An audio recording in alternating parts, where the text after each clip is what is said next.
I guess it's we're coming off a few days off. Yeah. It's when you have a real consistency to it, you notice, you can feel the days off. Yeah. You know what I mean? The rest days. It's funny because it's like, you know, if you have like a regimen where you're working out, they say it's really important to take rest days. Yeah. But not in this case. No, I actually don't think so in this case. I think it's the opposite. You would want to do more. It's weird. It's like you take a day off and you're like, why don't I take 2 days off? Or why don't we come back in 4? Yeah. And it's a challenge, but the more you turn it into a habit, the less you notice the challenge. Yes. It just becomes the thing that you do, the way that you are. I give a shout out. Vin is on the show today. Highly requested guest. Long time coming. He's got his jacket on, which many of you probably expected. It's a noisy jacket today, so I have to apologize in advance.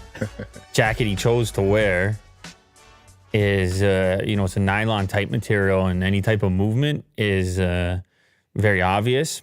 And it was concerning to me, so we decided on a type of half off. A type of solution. And as you can see, his zipper is now lowered. And it's been stretched out to create like a large opening. One piece is completely off the shoulder. It's quite a revealing look. Well, I can't see myself. I don't know what's going on. It's a revealing look, and I think it's adding to the mystery and the intrigue. I think so. Of who would do something like that. Now, Willie, you fixed your outfit today. I found the hoodie. You found the middle ground. Yeah. You found the middle ground that this show is known for. It was very important that I find it. We put tremendous effort into maintaining the middle ground. And although I know it's risky bringing Vin on the show, especially Vin with some type of tea on the floor there. He's got a green tea as well. Super chat, Josh. Thank you very much. Well, you were getting super chats, Vin. The weather, Southern Ontario. Well, snow, rain. No. You were getting super chats requesting you to get back on the show. I don't remember who it was. It was one particular guy. It was like, Vin's got to come back. Make sure he's wearing his jacket or whatever. Well, anyway, he has a fan base. Wow. Vin's back, and he's been submitting stories. He's all fired up. No. He's all fired up. And I was like, well, listen, you want to submit so many stories to the chat. If you want to, then you better get up here. And actually, it was Willie Doo. You called him out, right? You said, Vin, if you got so much to talk about, if you're so controversial, if you're so outspoken, then get your butt over here. And we got a seat for you. Definitely. And so that's actually what brought us to this moment right now, is he took you up on your offer and he said, prepare the microphone. He said, do me a favor, plug my microphone in before I get there. Well, Vin's always welcome here. It's always a good time. I know, but in this particular case, he's got something to say. No.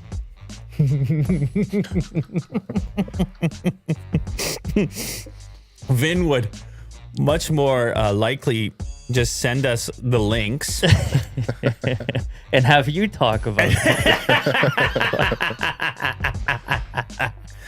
That's all right. There's no problem. Been doing it. Keep doing it. Doing it for a living. Musk makes big Twitter announcement. Board salary will be $0. A big $0. If I take over, that'll save $3 million per year. He's talking directly to the shareholders. That's been his plan all along. So I don't care about these suit types, although I don't know where their suits are. They might be more Silicon Valley style with, how does that work? I don't know. It's like jeans or something. Is it still jeans? Pretty casual. It's probably not even jeans anymore. It's probably all the way down to just completely comfortable clothing, I would guess. Jammies? I don't know, man. Onesies? I don't know. I've been thinking about pants lately. I'm trying to I'm going to redo all pants this summer. No. I'm looking for very lightweight. I'm putting a lot of thought into it. So if you want an update on how hard it is to figure out pants. Okay. And I'm talking I need lightweight. It can't be hot. And I'm not trying to wear shorts all the time. Well, what are those? No, this is lightweight. Yeah. But everything's an experiment at this point, all right? And I'm not going to say anything till I get to the actual bottom of it. Elon Musk, CEO of SpaceX and Tesla, is seeking to buy Twitter. Well, you know that. That's been the storyline for over a week.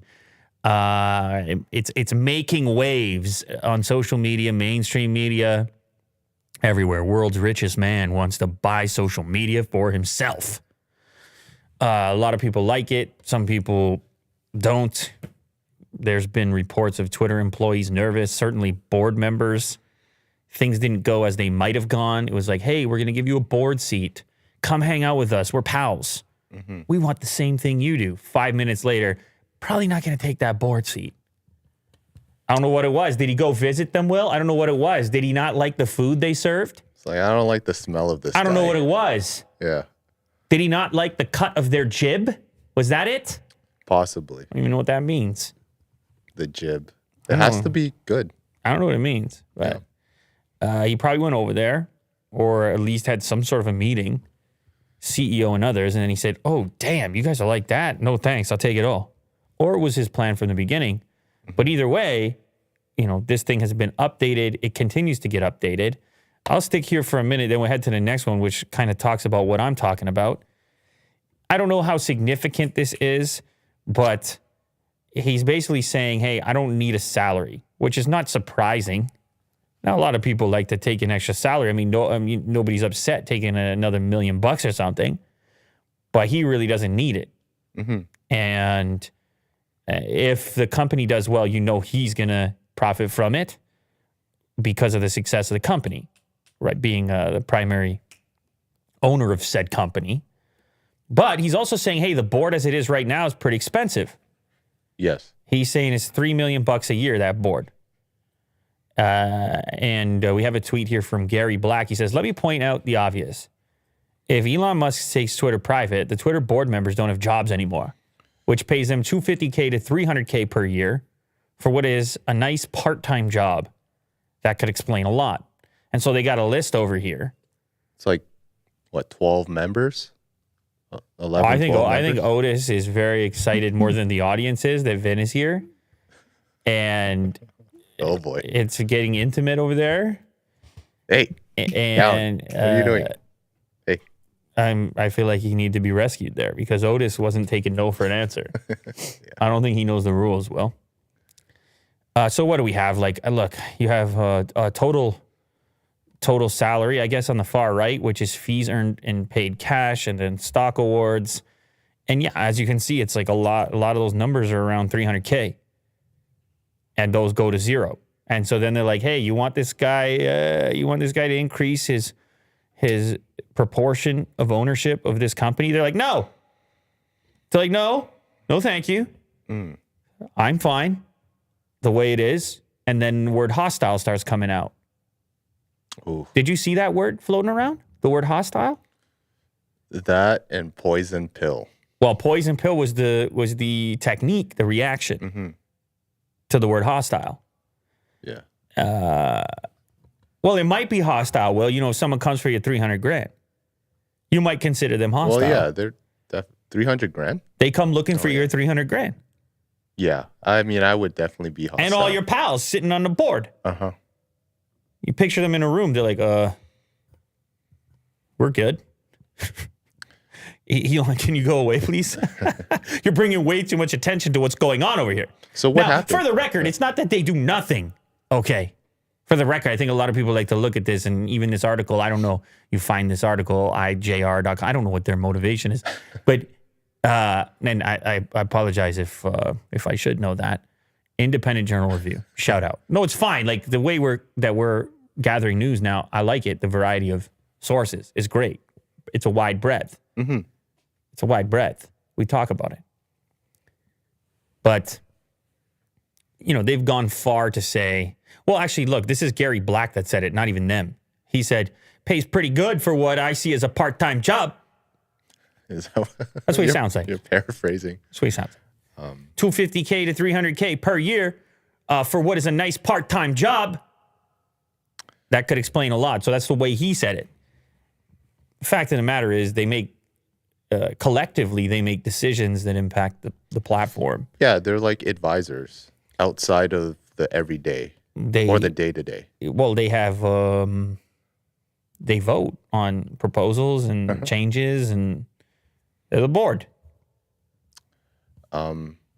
We don't have a board In here. Yeah. I don't know if all the dogs are the board members. I don't know if we have enough people to have a board, but you know what I'd like to see from here we go. Elon now?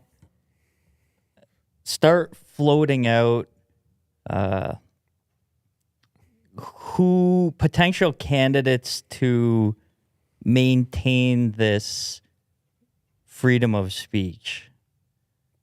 The overseers, the ones keeping his I guess philosophy intact. Are you talking about board members? Well, the whole thing is well, a big part of it for him is the freedom of speech part of it. But I'm talking like this is something to me, but I think he can start to. Can he not start to help with the vision of what it could be? But how are you going to get these people to agree with you when they're essentially fired? Like they're not. There's no his whatever his philosophical agenda. He's on a campaign right now. It's a public sentiment campaign. I think it's just no one knows. I think if he starts to lay the groundwork more for what his vision looks like, this is something. But I think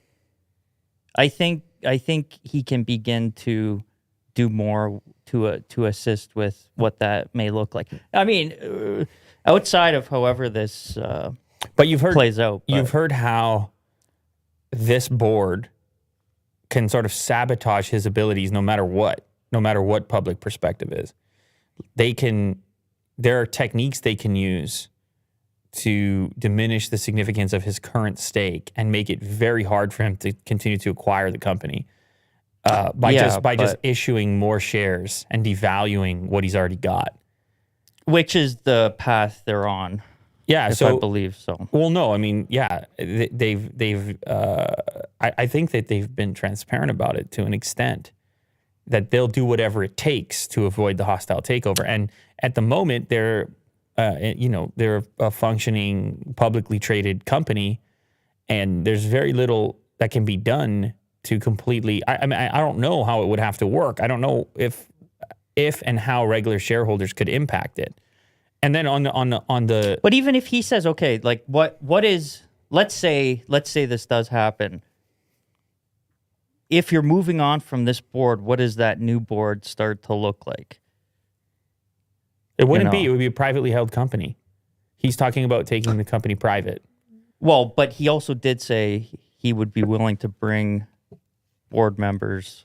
He was saying along. He was saying he was willing to bring other shareholders along, significant shareholders. So the likes of different investment firms that have like 8-10% of the company, things like this. To be on the board, you don't necessarily have to hold a significant share of the company.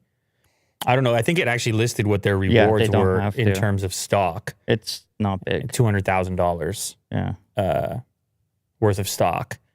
So these people are not, it's not going to be in the same realm as his billions of dollars of stock. There are other shareholders that have billions of dollars of stock, including, what was the name of the company, Will? I'm trying to remember now. It was some vague, like Vanguard. Yeah. What a name. What a name. The investment firm, right? Yeah. Vanguard. Who's trying to buy you out? Vanguard. Oh, you best pack up and leave. But basically what I'm getting at, I think beyond himself, start to lay out what the rest of this team can look like. Private, public.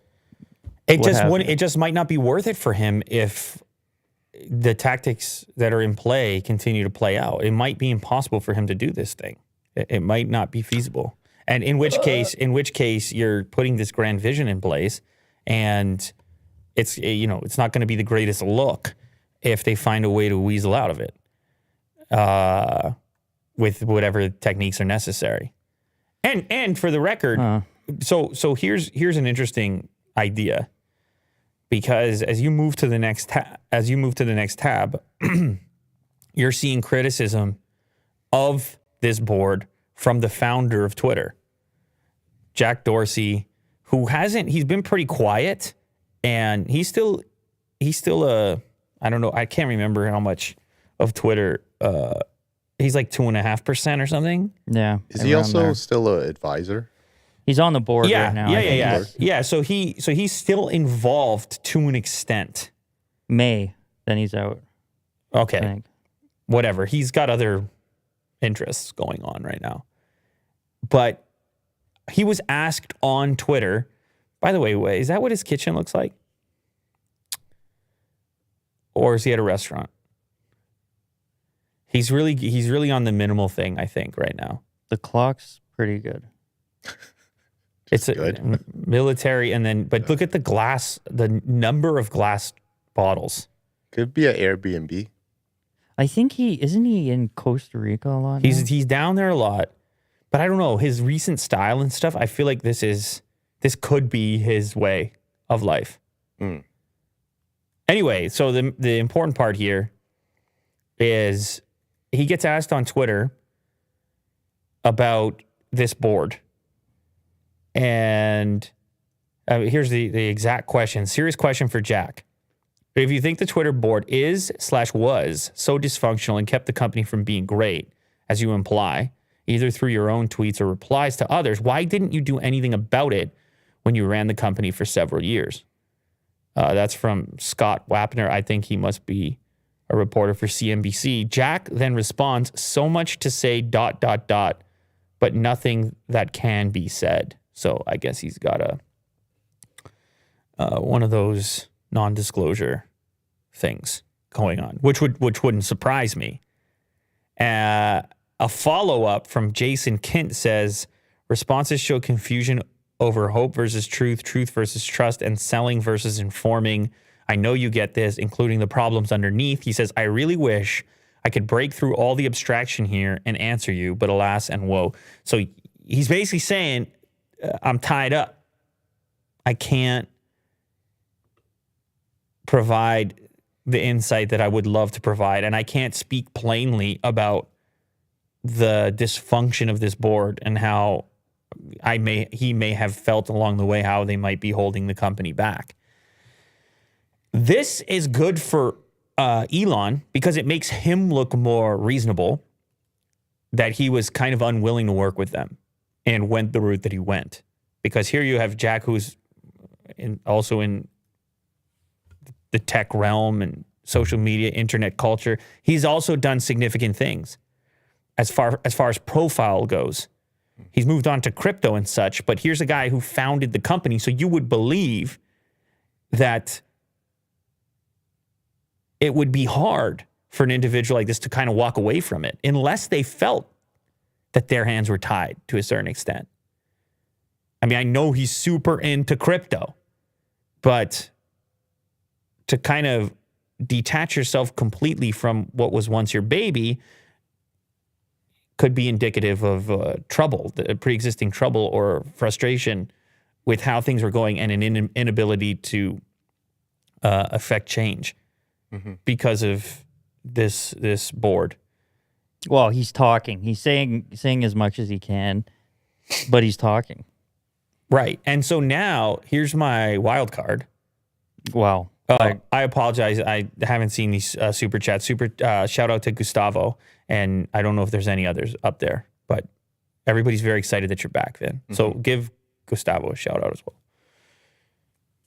Go ahead, Vin.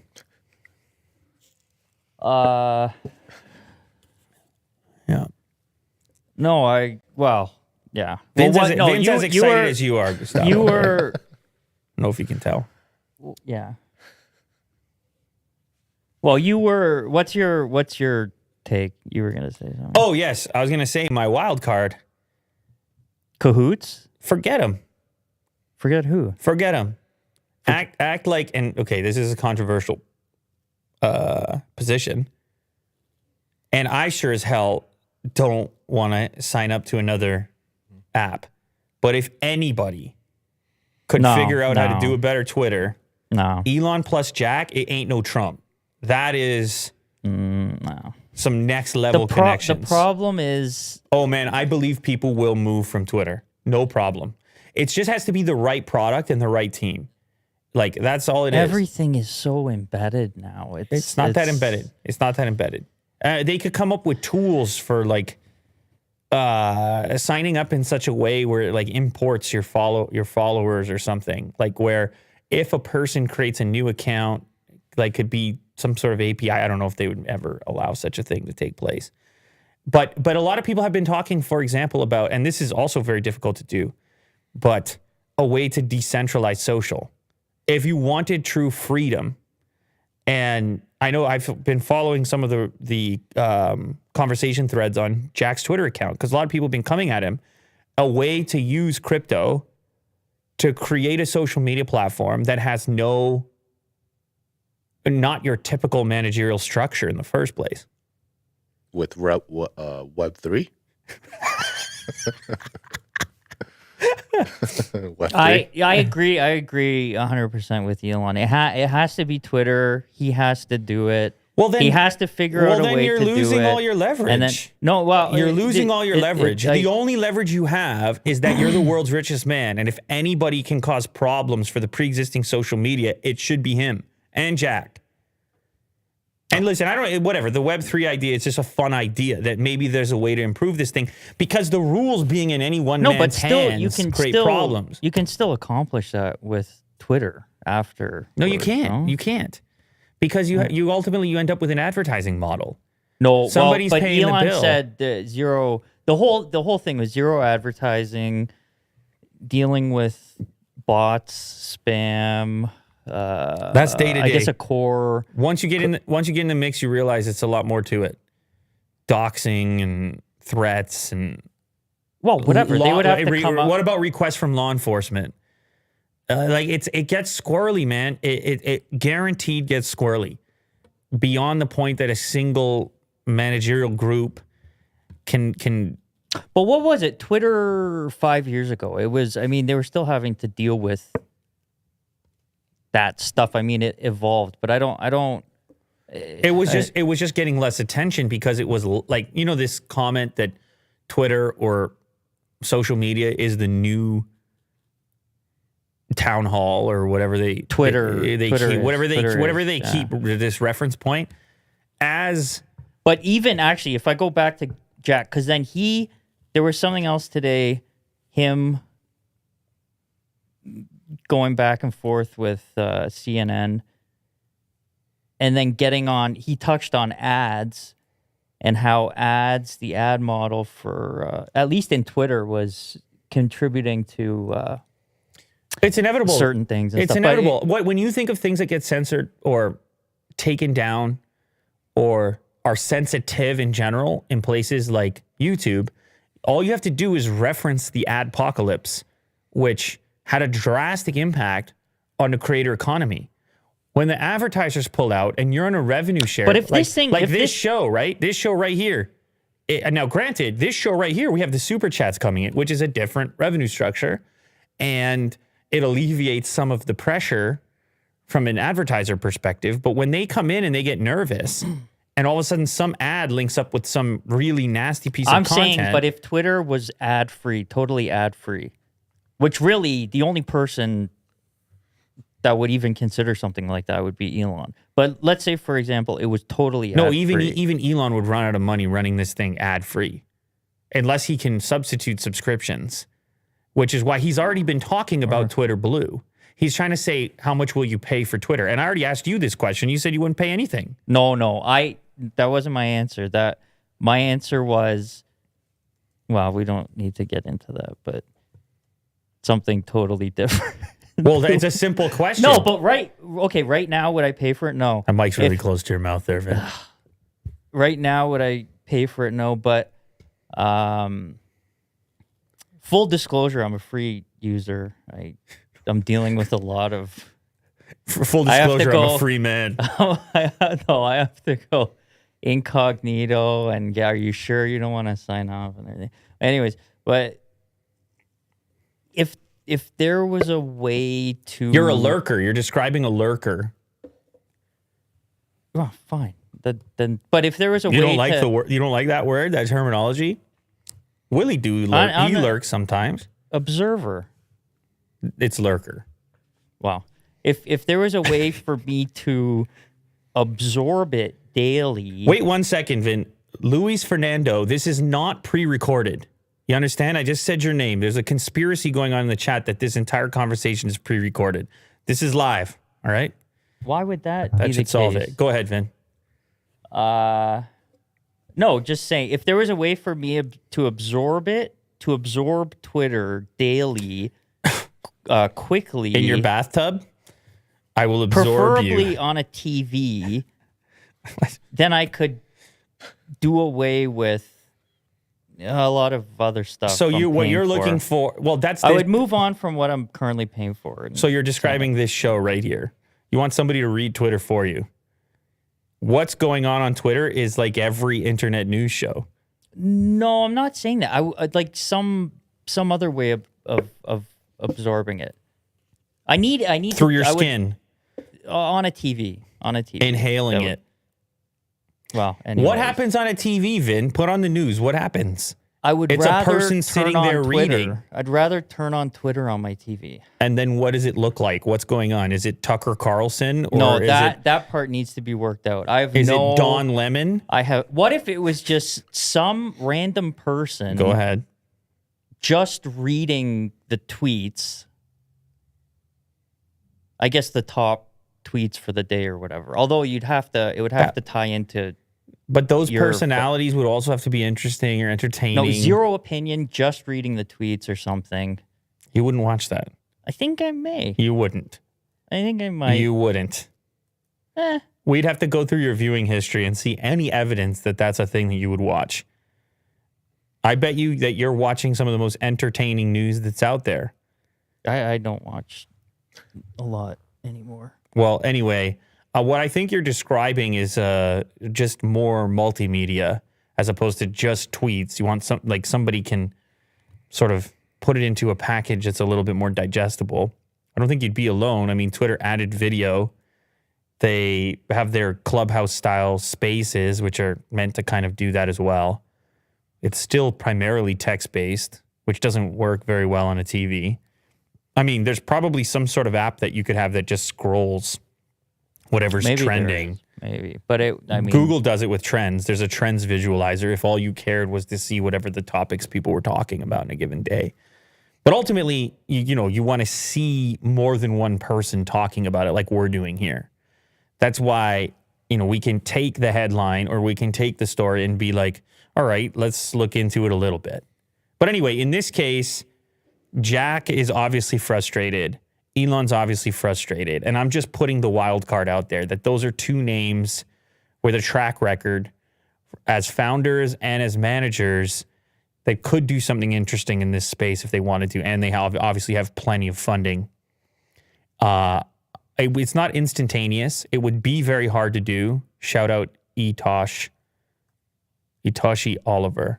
It would not be easy to do, and it would not be overnight. And it could possibly create even a greater divide on the internet, which is not ideal, where you could have social media behave in a similar fashion to what's happening on broadcast television, where you have silos. And if you believe a certain thing, then you watch a particular channel. And if you believe another thing, you watch another channel. Now, imagine if social media follows the same trajectory, where you would have Elon and Jack's social media if you're on one side of the political spectrum. And if you're on another side of the political spectrum, then you would have some other social media. That's what it would become. And maybe that's inevitable regardless. Maybe. The amount of data Elon Musk would have access to if he privatized Twitter cannot be compared to anything that has ever existed. Phew. That's an interesting take. Well, because there's there's no private company. This will be the next thing. What's he going to do with all of that? There's no private company. There's public companies. But is that any different than what kind of, and maybe these things do exist, some sort of checks and balances for guys like Zuckerberg as far as the board is concerned. They can keep him out away from certain data. I don't know. I wouldn't bet against him when it comes to data. I wouldn't bet against Google when it comes to data. I mean, he would have quite a bit of data, but I try to imagine exactly how Twitter compares to those other big services from a data gathering perspective. Researchers said that one person controlling Twitter would be incompatible with democracy. Shout out DGen Chef. I agree. Toronto represent. Unregulated data collection means the social media industry holds sway over real-world events. This is a disaster, and it's not only about Elon Musk, but he kind of puts it on steroids. Well, maybe that's why he wants a private ownership group that isn't just himself. So the company would be private, but there'd be other people involved as opposed to one individually being solely responsible. But I guess he could set up the parameters still, assuming he was the majority owner. He could still set up the parameters of who was capable of accessing what. Elon Musk's plans to privatize Twitter have spurred concern among privacy experts and social media researchers, including one former Harvard professor who told the Washington Post that having one person in control of a social media platform is a disaster for user privacy. The former professor and author of The Age of Surveillance Capitalism said huge ad revenue and unregulated data collection about user behavior have changed the social media industry, which now holds incredible sway over real-world events. That professor, Shoshana Zuboff. Yes, this would obviously be unprecedented, particularly in this direction. As social media has grown from its infancy, so have those pools of data along the way. When Twitter first launches, obviously you have nothing there. You have people sending tweets via SMS. And then you have this maturation process, which happens over the period of whatever, 20 years, or however long it's been. What's different here is that in one swoop, with one lump sum, $43 billion, all of a sudden, all that information is transacted and not just assets. Well, I guess that's considered an asset. And these companies do buy and sell data. And Willie Doo does search for something on Google and then get it as an Instagram ad on a Facebook product. Don't think that you're not getting bid on in the background at all points in time. I buy the product immediately. Immediately. You're like, damn, how do they know me so well? We've got such a great relationship, me and Instagram and Zuckerberg. I can't wait till I'm in VR buying all the things he tells me to buy. It's a warm blanket. With a tiny revenue split for the producer of said product, said skin in my metaverse. I can see this. Apprehension. I mean, you basically have to believe in one guy. And one guy for how long? For how long? I mean, people change. And anybody can be compromised.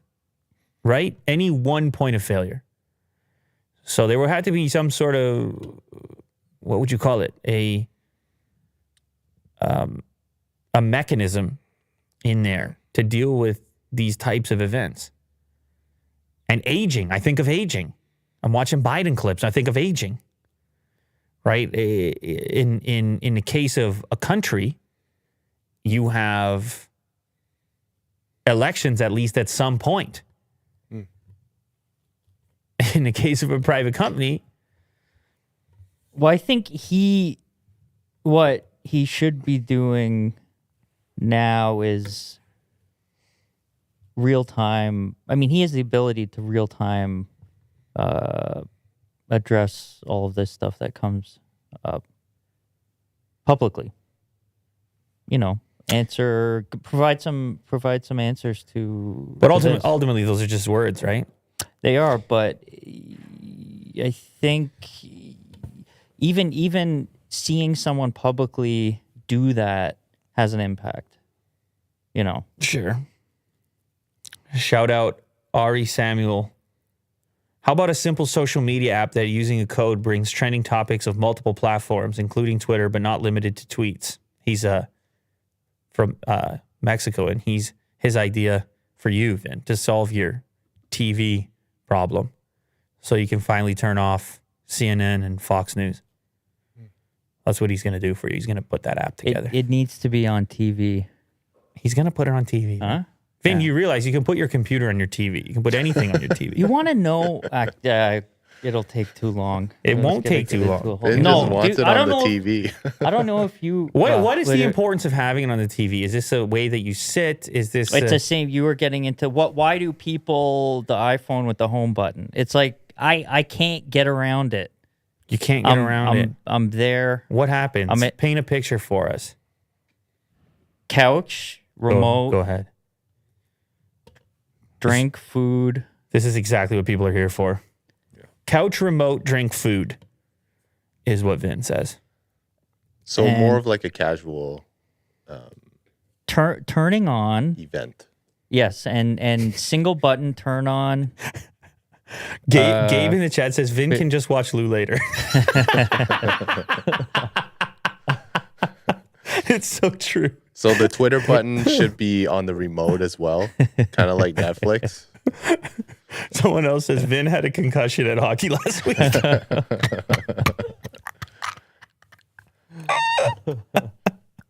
No, Netflix is not an answer. Netflix is not what it is at all. It has to be more real time. The best stuff on Netflix has lag to it because it's produced.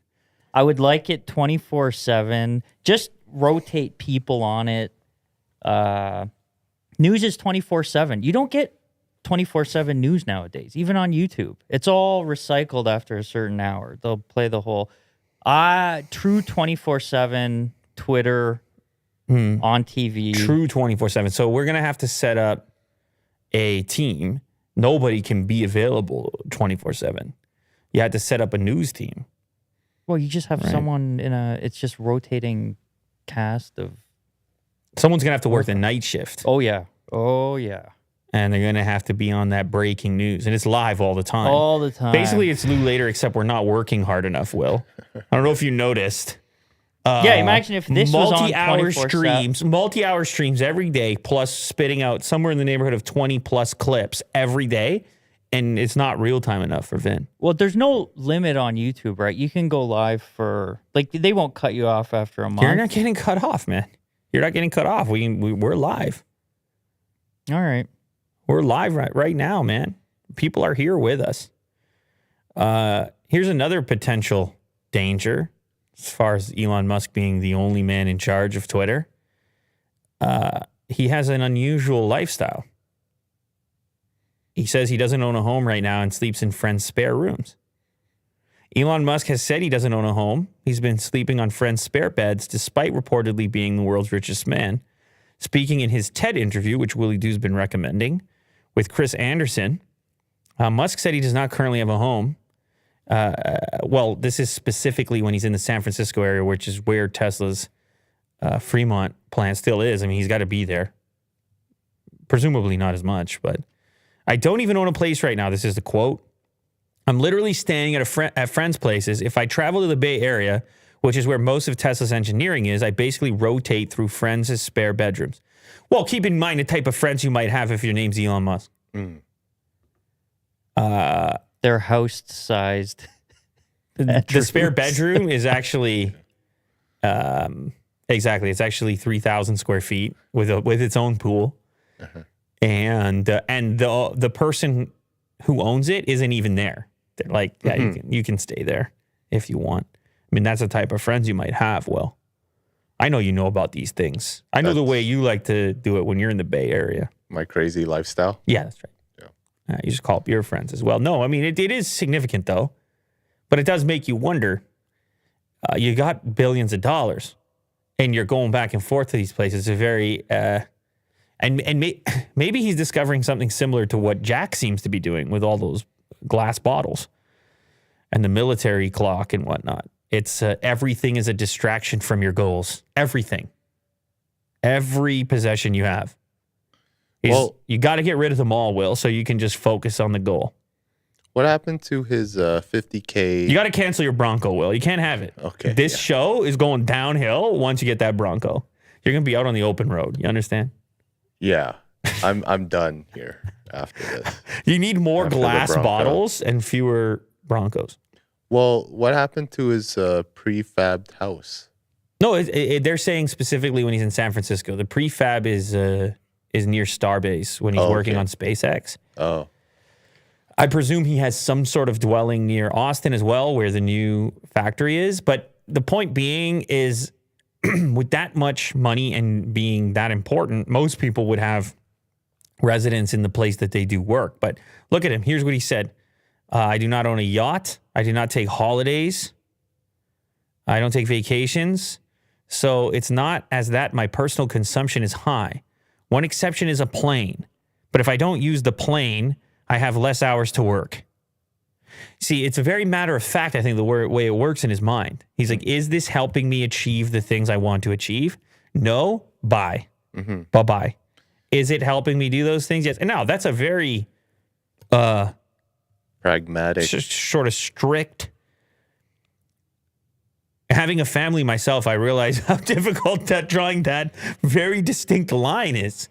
But I think he has a pretty aggressive approach to work, which you would have to if you're trying to do some of the things that he's trying to do. However, coming back to the family part, he's received some degree of criticism about this, although sort of in a joking manner. There was a recent interview in Vanity Fair with Musk's former partner, wife, Grimes. Or, I mean, I think they haven't, they're still kind of together, sort of. In that interview, she said, bro lives at times below the poverty line, to the point where I was like, can we not live in a very insecure $40,000 house? In other words, implying that the spot they're living in is unsafe to some extent, where the neighbors like film us and there's no security and I'm eating peanut butter for 8 days in a row. It's like, yeah, can we not do that? You're like a billionaire here. So it goes to show you how, I mean, you can be driven to the extent that people around you, it becomes very hard for people to be around you in a consistent way. That you can be a little too one track. And he's not one track even, because you got SpaceX and Tesla, and obviously now Twitter is... you had the Boring Company, which you don't hear about very much anymore. I would imagine, like, if his kids want to stay over, where are they going to stay over? Don't you want, like, a place for them? I'm guessing they don't very often. Yeah. I'm guessing he's got to go visit them, or maybe they go on trips together. In which case, but if they have to get filtered into the same strict protocol, maybe when they're old enough to aid in the business or something. Yeah. Here we go. A shout out, Jesse. Elon said during the recent TED Talk that he spent 3 years sleeping the majority of nights on the Tesla production floor. He wanted the employees to see him sacrificing as they were. Oh, that's correct. Yep, I've heard that in the past as well. Maybe that's part of it, is that if maybe he envisions a scenario where his lifestyle is so different from those people that he's attempting to have be as driven as he is. And so he's trying to showcase. Yeah. It's possible. I kind of agree. Maybe it's like a form of inspiration too. It could be, but when the wife is saying, do I have to eat peanut butter for 8 days in a row? Yeah, that's tough. You're worth $250 billion? I know, maybe she's exaggerating. I don't know. And what am I even talking about? She's Grimes. She could just order DoorDash too, but do you know what I'm saying? I think the security thing is an issue. Right. You know? Or just hotel. Do a hotel thing. For her, he can pop in. I don't know. I don't know. I would have assumed that these options would have been considered. I think at some point when you have a newborn, as they do, I think you're trying to be together in a domestic environment to an extent. That's what most people do anyway. I don't think you're trying to be in a hotel. So, yeah. I like that. Yeah, well, apparently, according to Larry Page, Elon would just show up and say, I don't know where I'm going to stay tonight. Can I come over? Just randomly. You just hit up Larry Page. But like I said, Larry Page probably got a really nice spare bedroom. Yeah, a guest house. Like Willie I don't think you're going to complain about what he's going to provide you. No. I think you're going to be just fine. I think you're going to have a mini fridge in there, at least. Yes. Maybe even a full size. Yeah. I mean, you might just want to be around people too. If you're alone at home, that could also be Go ahead, break it down for us, Finn. part of it. No, I know people that just, I think what it boils down to is just wanting to be around other people. Yeah, and if he's just like hanging out with Larry Page, that would be quite an interesting conversation. If they're just hanging out. Yeah. Well, my understanding is a lot of the times, because his friends are all billionaires, and the vast majority of them don't live the way he lives. Like, a lot of times they just give him the keys to their house. Like, you can stay at my house. I'm not even there. They're the jet setting type. Right. So I don't know how often they're actually physically in the same space, because there were rumors going around. People had posted some of the houses that he had been borrowing or staying in. I don't know how often it turns into a social event versus just using a premises. Because if it's using the place, then you're not going to be able to rent a place that's as nice as your billionaire friends. Yeah. If you find yourself in San Francisco and you're just looking for an Airbnb randomly, it's not going to be as nice as Larry Page's house if he's not there. Or even if he is there, it's still not going to be as nice. Yeah. I would imagine, like, if I was Larry Page, I would want to see Elon. Like, what's up, buddy? Yeah, but Let's these are also incredibly busy people that we're talking about here. I would go out of my way to go back home and see Elon. Wow, fly back in. Like, I'll meet you there.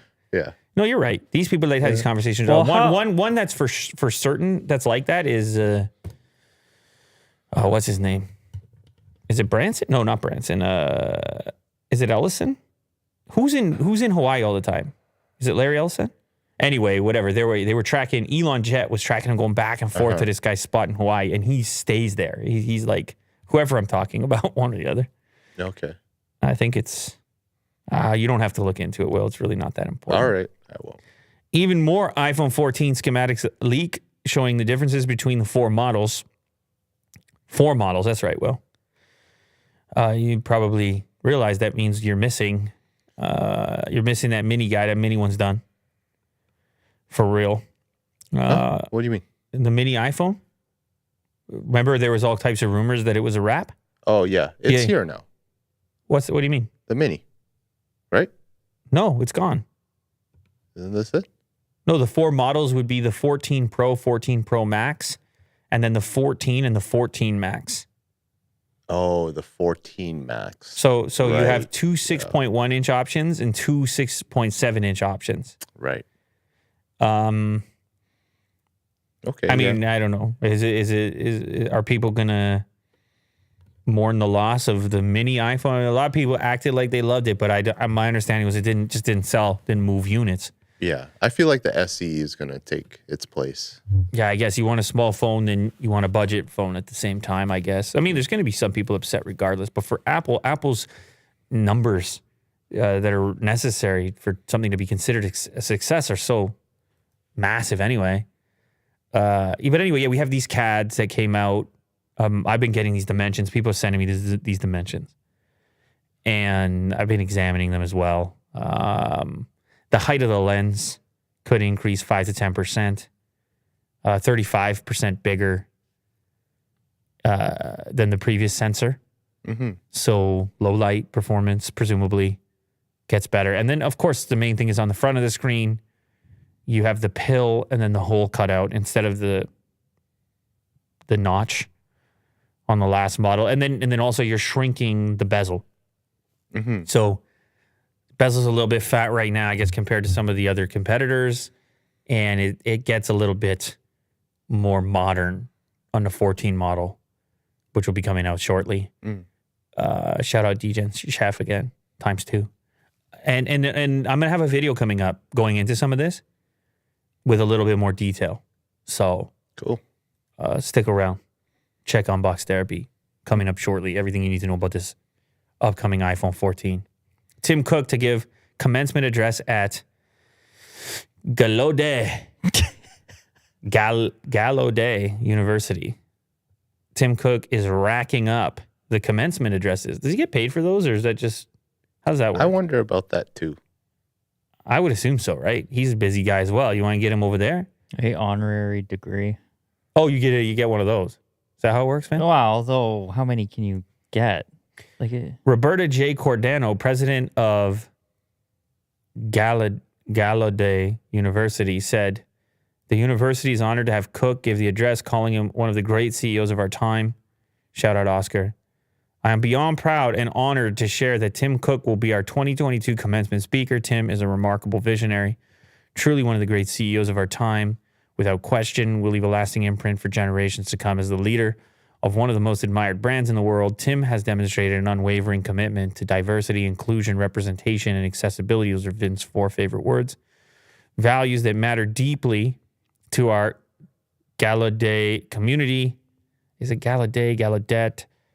And so many other underrepresented groups. I don't know. Maybe there's no money in that based on the way I'm reading that paragraph. I don't know. Could be money. Maybe. where's this located? Go ahead. This is Get to the bottom of it. Well, it's actually Will that has to get to the bottom of it because he controls the cursor.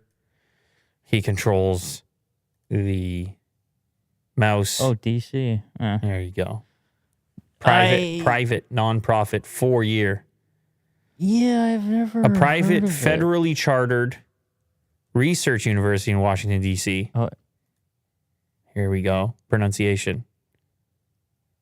Long video. Sounds good, Will. Gallaudet. Gallaudet, okay. I was going more French with it, you know? Okay. I'm sure somebody supports me. I don't know who. Oh, wow. For the education of the deaf and hard of hearing. It was founded in 1864 as a grammar school for both deaf and blind children. Interesting. Okay. So what do you think, Vin? Accessibility, Apple, kind of a nice little tie-in? Well, you would need Go ahead. tech during it, right? What do you mean? No. He can't be that hard sell. This is more big picture stuff for Apple. Accessibility. They make such a big deal of it on the devices. Well, yeah, but when you're giving it, there would need to be visual and audible. Right? Is the entire Like to class people who's body- listening? Well, no, he's going to be doing it live. He's going to go there. I would assume he's going to go. I don't know. The way they're making it sound, I guess he could do the speech remotely. Well, but yeah. No, I you would think go, often but you go, you put on the the outfit. student body is where was it? It's a school for exclusively for. Well, I if don't know you're- anymore, but that's what it was founded for. Oh, so it might not. Grammar school. I don't know if. Well, Oh, yeah. Bilingual. yeah. Yeah, they'll find a way to do it, Vin. You have interpreters. They'll find a way to do it. Don't you worry about that. You want to play the clip, Will? Is that it? Play the clip. I don't know. Maybe there's some sort of backstory here. Hi, Tim. Yeah. I'm Molly Feeney. There you go. I'm the undergraduate student speaker for Gallaudet's It 152nd is commencement. Gallaudet. I'm really honored, excited, and a little nervous to speak in front of so many people. This year's extra special because it's our first planned in-person graduation ceremony since COVID. So this year is really, really special. This year is also special because Gallaudet is a proud Apple campus, and we're so thrilled with Apple's support of the movie Coda. What does that mean to be an Apple And campus? our It deaf means community they cut and a its deal success as and far as the impact. equipment's concerned. Wow. We'd like to invite you to be the speaker at our commencement. Mr. Cook, will you please join me in speaking to our amazing class of 2022? Shout out gaming dude. On May 13th at Gallaudet in Washington, D.C. You're an amazing visionary and leader. We would be honored to have you come and speak with us here. Yeah, for those that are just listening, it was sign language along with audio that was recorded separately that was played over it. So they find a way to put it together. But it's So it'll be him standing, someone else doing sign language. Exactly. That's it. But- That's all you need. Because then you have the Well, audio and you have yeah. the sign language. Yeah. Go ahead, Vin. Well, they might have something else they can. I did that for Muteb. He asked for that. He enjoys the go ahead, Vin. And thank you for the super chat. How many Apple campuses are there? You mean schools that have support from Apple like that? A lot. They've always done deals with the education market, and they've always had a big focus on it. You know why? Because if you use the computers when you're in there in university, you're hooked. That's like 5% of their sales? Oh, I don't know. I wouldn't know that. I mean, those institutions are big customers. Let's put it that way. I see what you mean, though. I mean, yeah. If that is your introduction to computing, I remember even seeing, because you couldn't get discounts on Apple stuff, and I remember people telling me that were at different universities around here, like, oh, just come to because this was before Apple had stores. Like, that's how long I've been into Apple products, and people would be using their student IDs to get better deals on Apple gear via their university store, and they'd be like, yeah, man, I saved $200, $300, $400 on this laptop or whatever it is. So doing whatever it takes to get into those markets. Now, most of those people post-secondary, presumably they go on to have professional careers and end up having disposable income, and they're in the ecosystem now, and they buy all the Apple goods, right? Yeah. It's a method. Big picture, game planning. This is a rough one. Cristiano Ronaldo, and I actually heard about this yesterday. Shout out Alfredo, by the way. I guess he had twins. He had twins, and it was one of them ended up dying. I think shortly after childbirth. Here we have a couple quotes. His family is more important than everything, and Ronaldo is supporting his loved ones at this immensely difficult time. Oh, this came from Manchester United. I guess he's going to be missing a game, which is totally understandable. As such, we can confirm that he will not feature in the match against Liverpool at the Anfield on Tuesday evening, and we underline the family's request for privacy. Ronaldo and his partner, Georgina Rodriguez, revealed their heartbreak on Instagram on Monday night, saying they were devastated at the loss of their son, calling it the greatest pain that any parents can feel. It is with our deepest sadness we have to announce that our baby boy has passed away. It is the greatest pain that any parents can feel. Only the birth of our baby girl gives us the strength to live this moment with some hope and happiness. We would like to thank the doctors and nurses for all their expert care and support. We are all devastated at this loss, and we kindly ask for privacy at this very difficult time. Our baby boy, you are our angel. We will always love you. Yeah. Obviously, tough situation. You're having twins. And I don't know if it's there's more likelihood of complications when you have twins. I'm not sure. I presume that might play a factor. Either way, you send a positive energy in that direction, because that's certainly I mean, I have kids. This is an impossible circumstance, brutal circumstance. Mm-hmm. You know, shout out Bobby. Okay, this is a weird one, this story. So there was a report that came out from a couple different Twitter accounts. By the way, one of these Twitter accounts has been suspended at the moment. It was one of the Ukrainian armed forces Twitter accounts. I don't know. Vin's very excited about this. Do you know this story? No. Oh, okay. But it's right up your alley. Okay. That's fine. I can break it down for you. To a certain extent, I can break it down for you.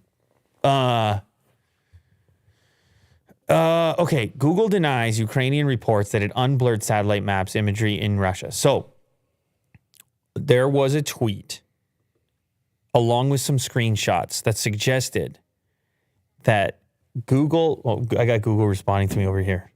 Google's like, you talking to me? We did not. Sir, we did not unblur images. That's what my phone was just. Anyway. So a tweet along with some screenshots of military equipment, military bases, Russian military bases, like really up close from satellite imagery. And then the text was around how this was a recent development or change in the way that Google was showcasing these critical points on a map and details around these military bases. The suggestion was that previously these images had been blurred. Now, Google quickly responded to this and said, these images have never been blurred. They said, what are you talking about? we didn't change our policy on this. These have always been available like the rest of our satellite imagery. And you can see the detail here. This is satellite imagery of an airbase, for example. And so there was a little bit of back and forth from people arguing about whether or not these images were always like this or not like this. And so other people went back and said, no, they weren't. So what is the incentive then to suggest that Google would have unblurred something that wasn't previously, that actually wasn't blurred? You see what I'm saying here, Vin? In order possibly to showcase, and then the account got suspended that sends a tweet. And it was an account that I've actually feel like I've referenced on this channel before.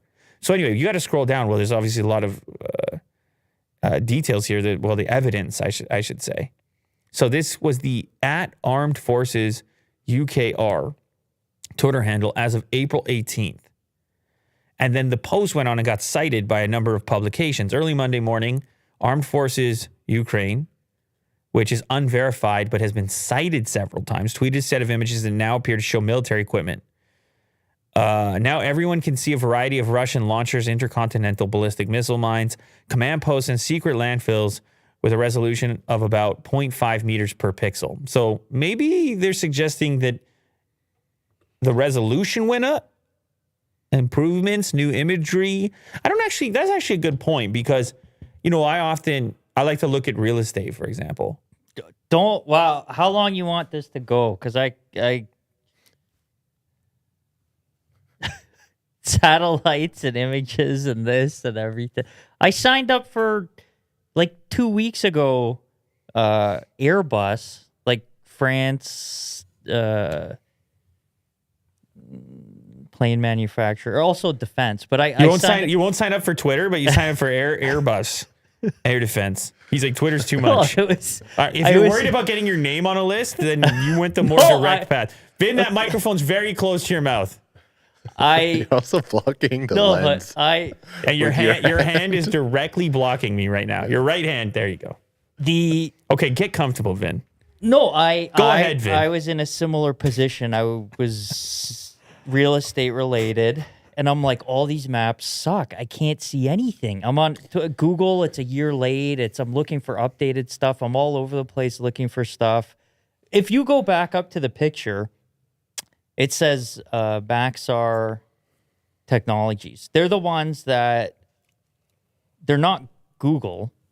They're the ones that had those long convoy pictures that everyone was showing like a month ago. Yeah, but Google utilizes their imagery. Their satellites? Yeah, look at this. Imagery 2022, Maxar Technologies map data. Doesn't Google have their own satellites? Well, there's probably some reason why Google would prefer to outsource that, or at least have a different company that they purchase that data from. You can imagine all the reasons why they might want to do that.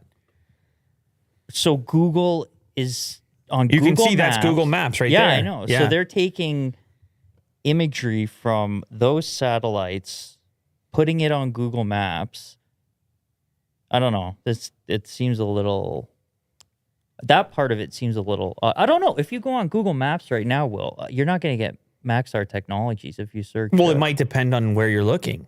Well, yeah. I mean, these guys have been over there for. Well, no, different satellites that are going to have different access, right? One satellite, it might be its position in orbit is somewhere specific, and then another one somewhere else. Wow. I mean, shout out TF242.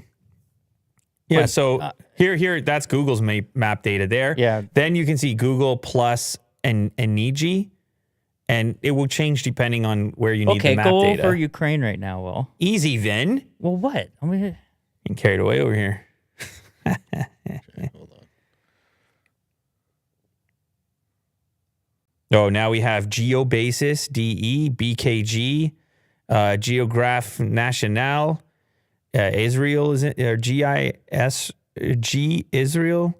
That there's a lot, right? Depending on where you're looking, and then depending on the specific image you want. Data, the buying and selling of data. Yeah, I know, but everything sucks unless you're paying, which I always thought was why. There can't be a free option. Like if someone just started sending up satellites and provided a service, I mean, you'd have to, you can't have a, I guess, free for all, but No, but what I was trying to get at was how important resolution is in this case. that was I'd sign up for the free trial. As a military target, nothing. as a military target, you're going to need to have really good resolution. Oh, see, so the showcase here was that this is blurred out. This is pixelated imagery from Google Maps of a airport base in France, I guess. Yeah, I don't know, man. I don't know who's saying what. Like, obviously, this is in dispute at the moment. So this is an Air Force base in Nevada. Someone could think that the account tweeting out the image may not have had permission. You don't know, right? Tweet out that image. Well, you just don't know the original source. Plus, you don't know. Let's say, for example, but that's what if you go over China right now with Google Maps, you're not getting anything, right? Like, shout out Mete. What do you mean? Yeah, satellite can access there. Yeah, there's a lot blurred out. No, blurred out. What are you talking about? Like what? He wants the satellite imagery. Will the satellite layer? There you go. No, you got it. You just got to zoom in. Go to a city. Well, Beijing. I mean, yeah, he's going to like no man's land right now. He's like going to the middle of. Yeah, we're gonna need Shanghai, you. Yeah, Shanghai will do for us. Will. Yeah. So what are you talking about, man? You're good. It does change. Well, Maxar. Well, no, because this is a. Oh, see, now they're on Airbus. A pool of data, and it depends. It depends on which level of zoom you're at. Who has that quality's terrible. Images at a specific resolution. Well, at that zoom range, but he keeps going, and you'll notice it'll change. See, this is a new image at this point. Okay, but there definitely would be, I think, certain. But here's what I was gonna say. Is that it also depends on where the individual's viewing the map from. Mm-hmm. This is like how Apple Maps changed borders in what's the area in Ukraine which was annexed previous? Crimea? Yeah, Crimea. How they change borders depending on where you are. So in Russia, it's part of Russia, and in Ukraine, it's not. The border. Yeah. But that way, there's all kinds of weird political input into this mapping. And so my thing would be, how do we know when it comes to resolution? So let's say just a poor resolution image, if we zoom in, that's different than being intentionally blurred. But if you didn't want certain data, you could just remove a data set that in Google Maps, that last leg that provides the necessary information. So then people wouldn't necessarily be as skeptical as if you see an obviously blurred image like this airport in France. You would just be like, okay, well, I guess that's all the information you can get. I guess that's the maximum level of zoom. Like me, when I'm looking at certain properties and I'm like, I can't see anything. Yeah. Because at that zoom level, that's the last zoom you can get, enough resolution. But anyway. Well, as you can tell, it's become a point of contention. And the important part is, and I want Will to just show this before we move on to the next story. If you click on the Twitter account that posted the original image, which is linked here, Armed Forces Ukraine, at least at the time that I was reading this, the account got suspended. And I had been following this account. There's a lot of information coming on this account when the whole invasion broke out and everything else. There posts a lot of stuff, and a lot of people were citing them. But just click on the handle. There you go. And you'll see they're suspended. So.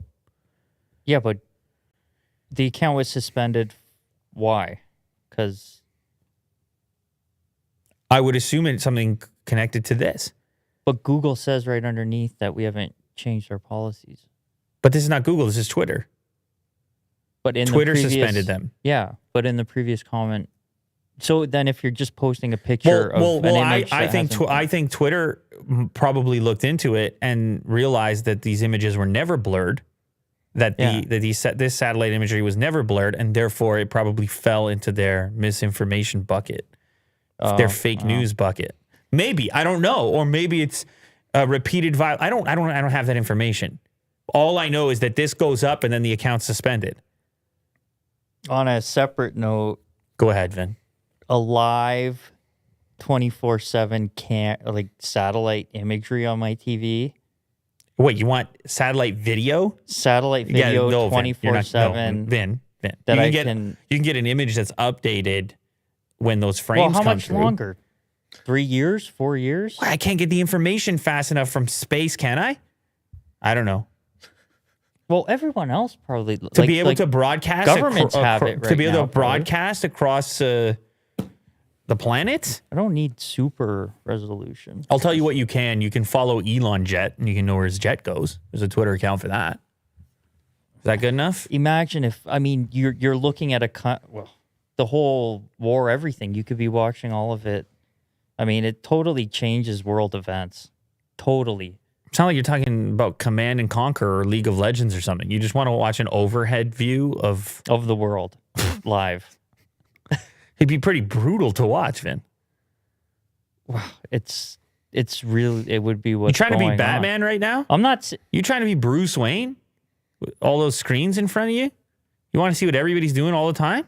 No, I'm not. I'm talking for major world events. I mean, you might see something you don't want to see. Well, I'm not looking for that stuff. Well, you're just watching everything everybody's doing everywhere. For big world events. Shout out Jason. It appears that we have discovered Vin's maximum obsession, ultimate access to all the high resolution satellite imagery. That's what gets him going. 24/7. Yeah, that's right. Shout out Max. Appreciate it. How about this? This could be a useful one. Camera batteries with built-in USB-C charge ports in order to challenge Sony's proprietary chargers. Well, this would obviously be effective for us. We have plenty of these batteries. Nightcore just freed photographers and people who use these cameras for video from having to always remember to bring their battery chargers. You have like this dedicated little battery charger sits on the desk, and you have to slide the battery in, and then the pins line up, and then a little light blinks, and it goes green when it's fully charged.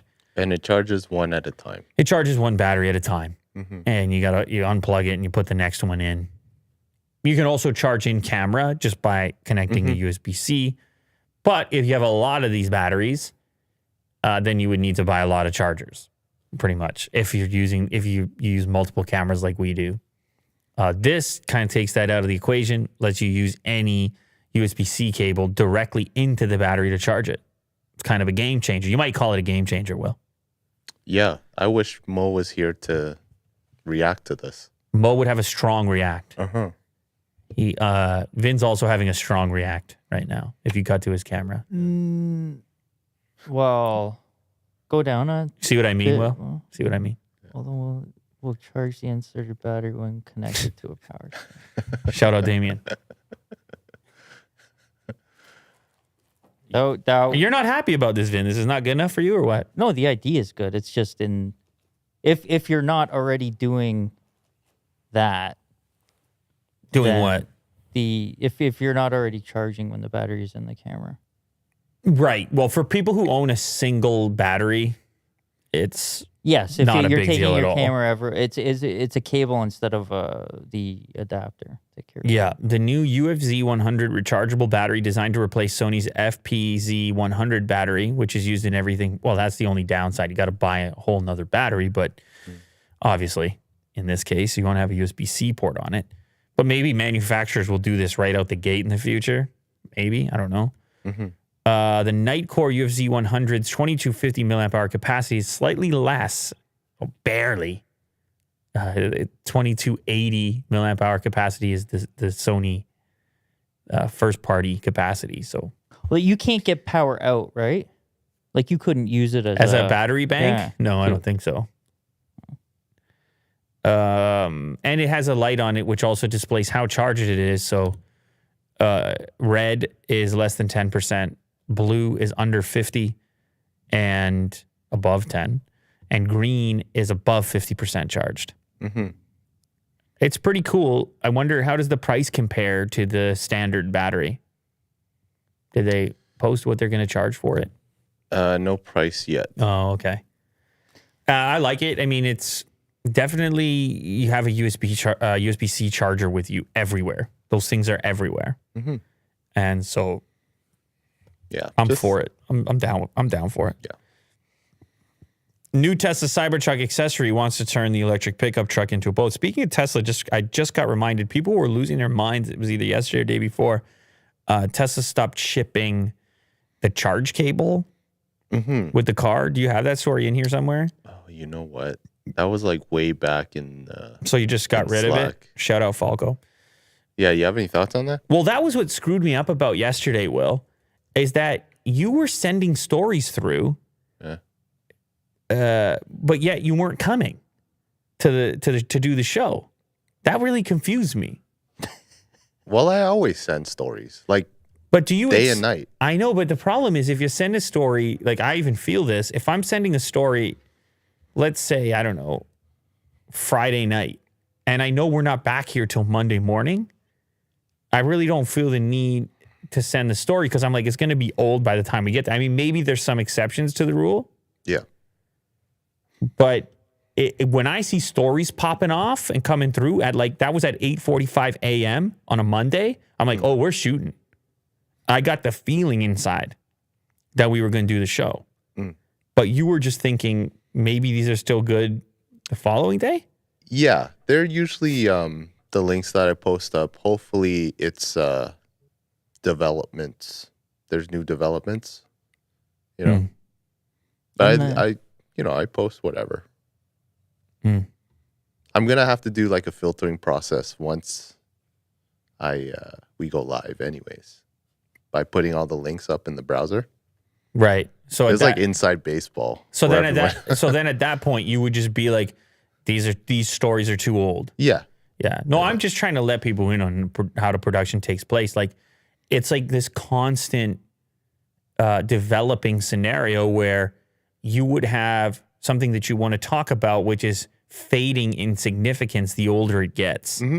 And you would be making constant adjustments to what you're talking about in order to prioritize the set of stories which are most significant at a particular moment. And sometimes I feel like there's a link that goes in there that is still worth talking about, but it just evaporates into space. Yeah.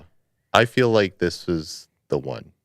This is the one. Story, yeah. This is the story, but I wanted to comment on it because it's kind of funny the way that psychology works around losing things in the box. It was the same thing when smartphones lost the charger in the box.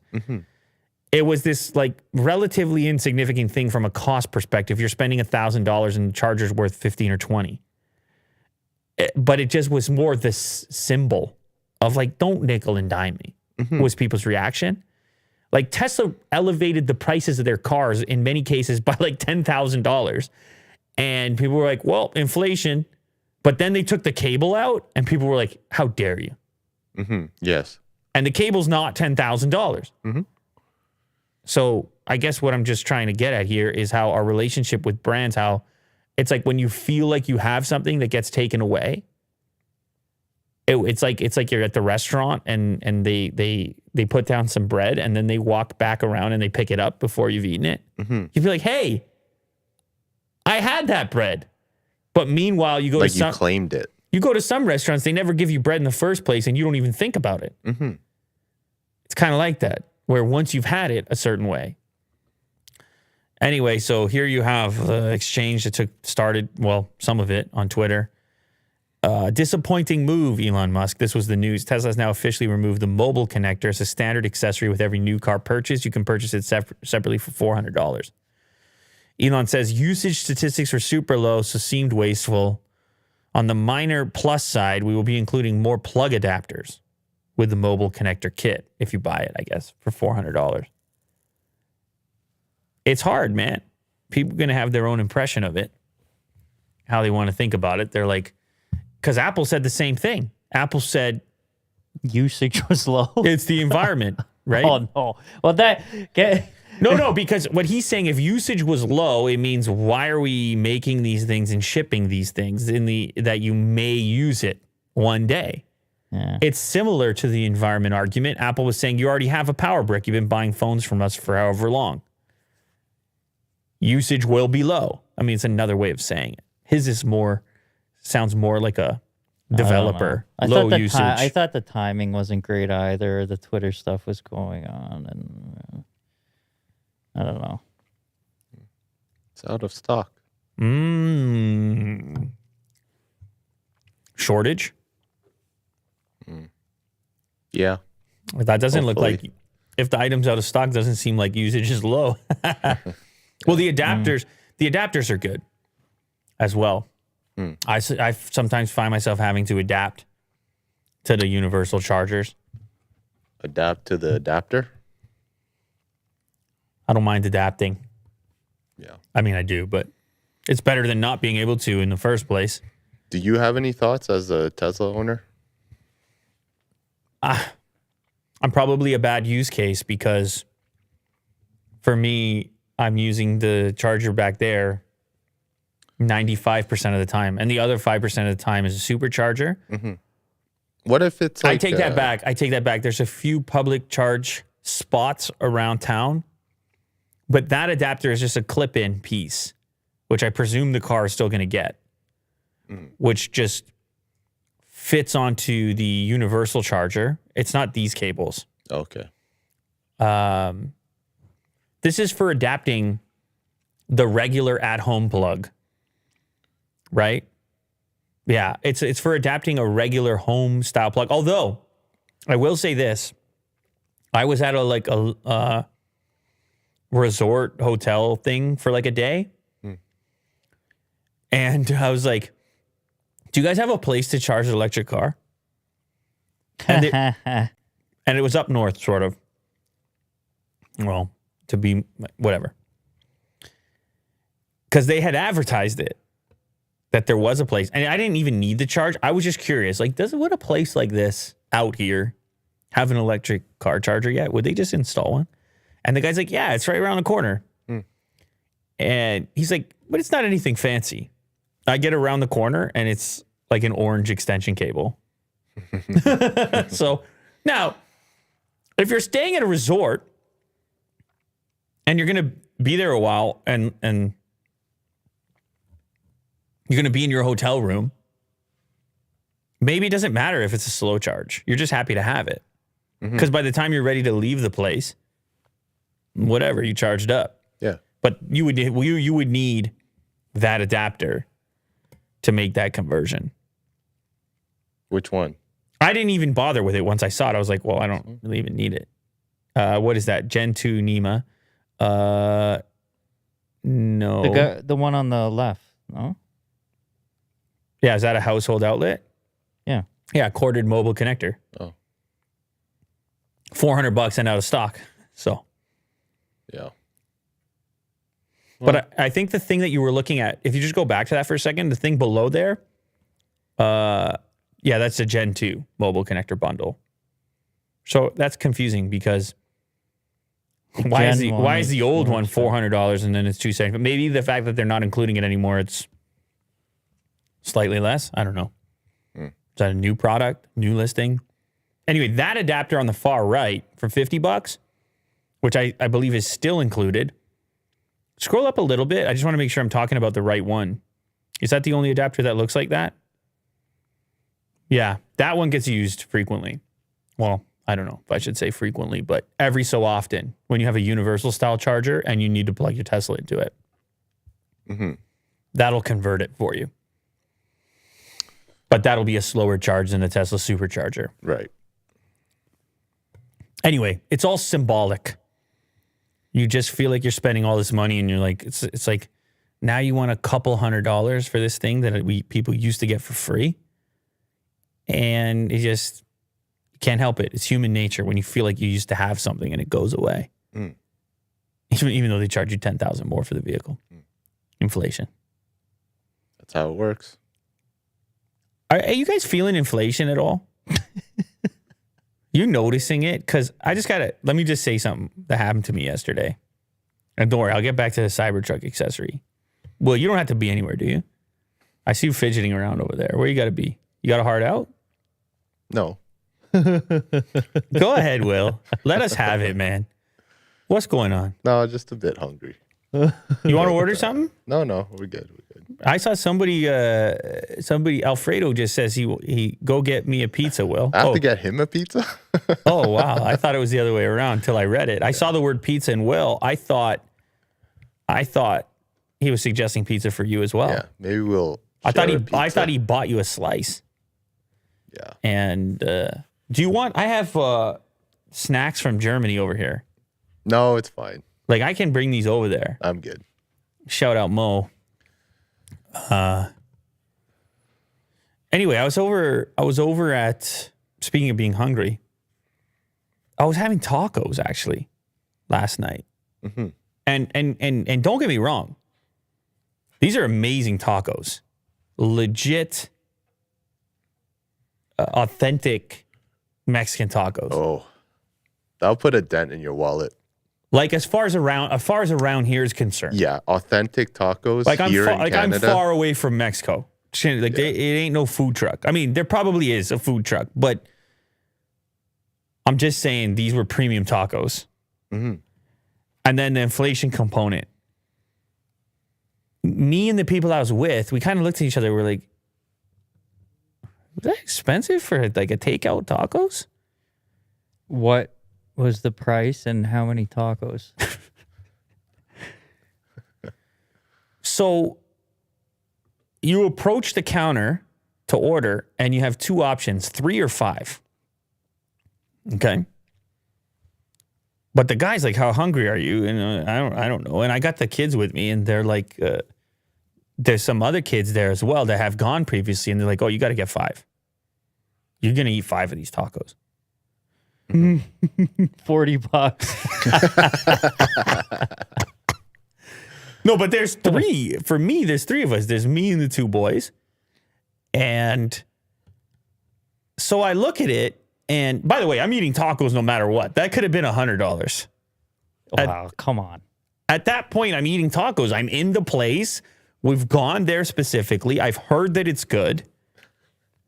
They got me. They got me right where they want me. No, there's a number.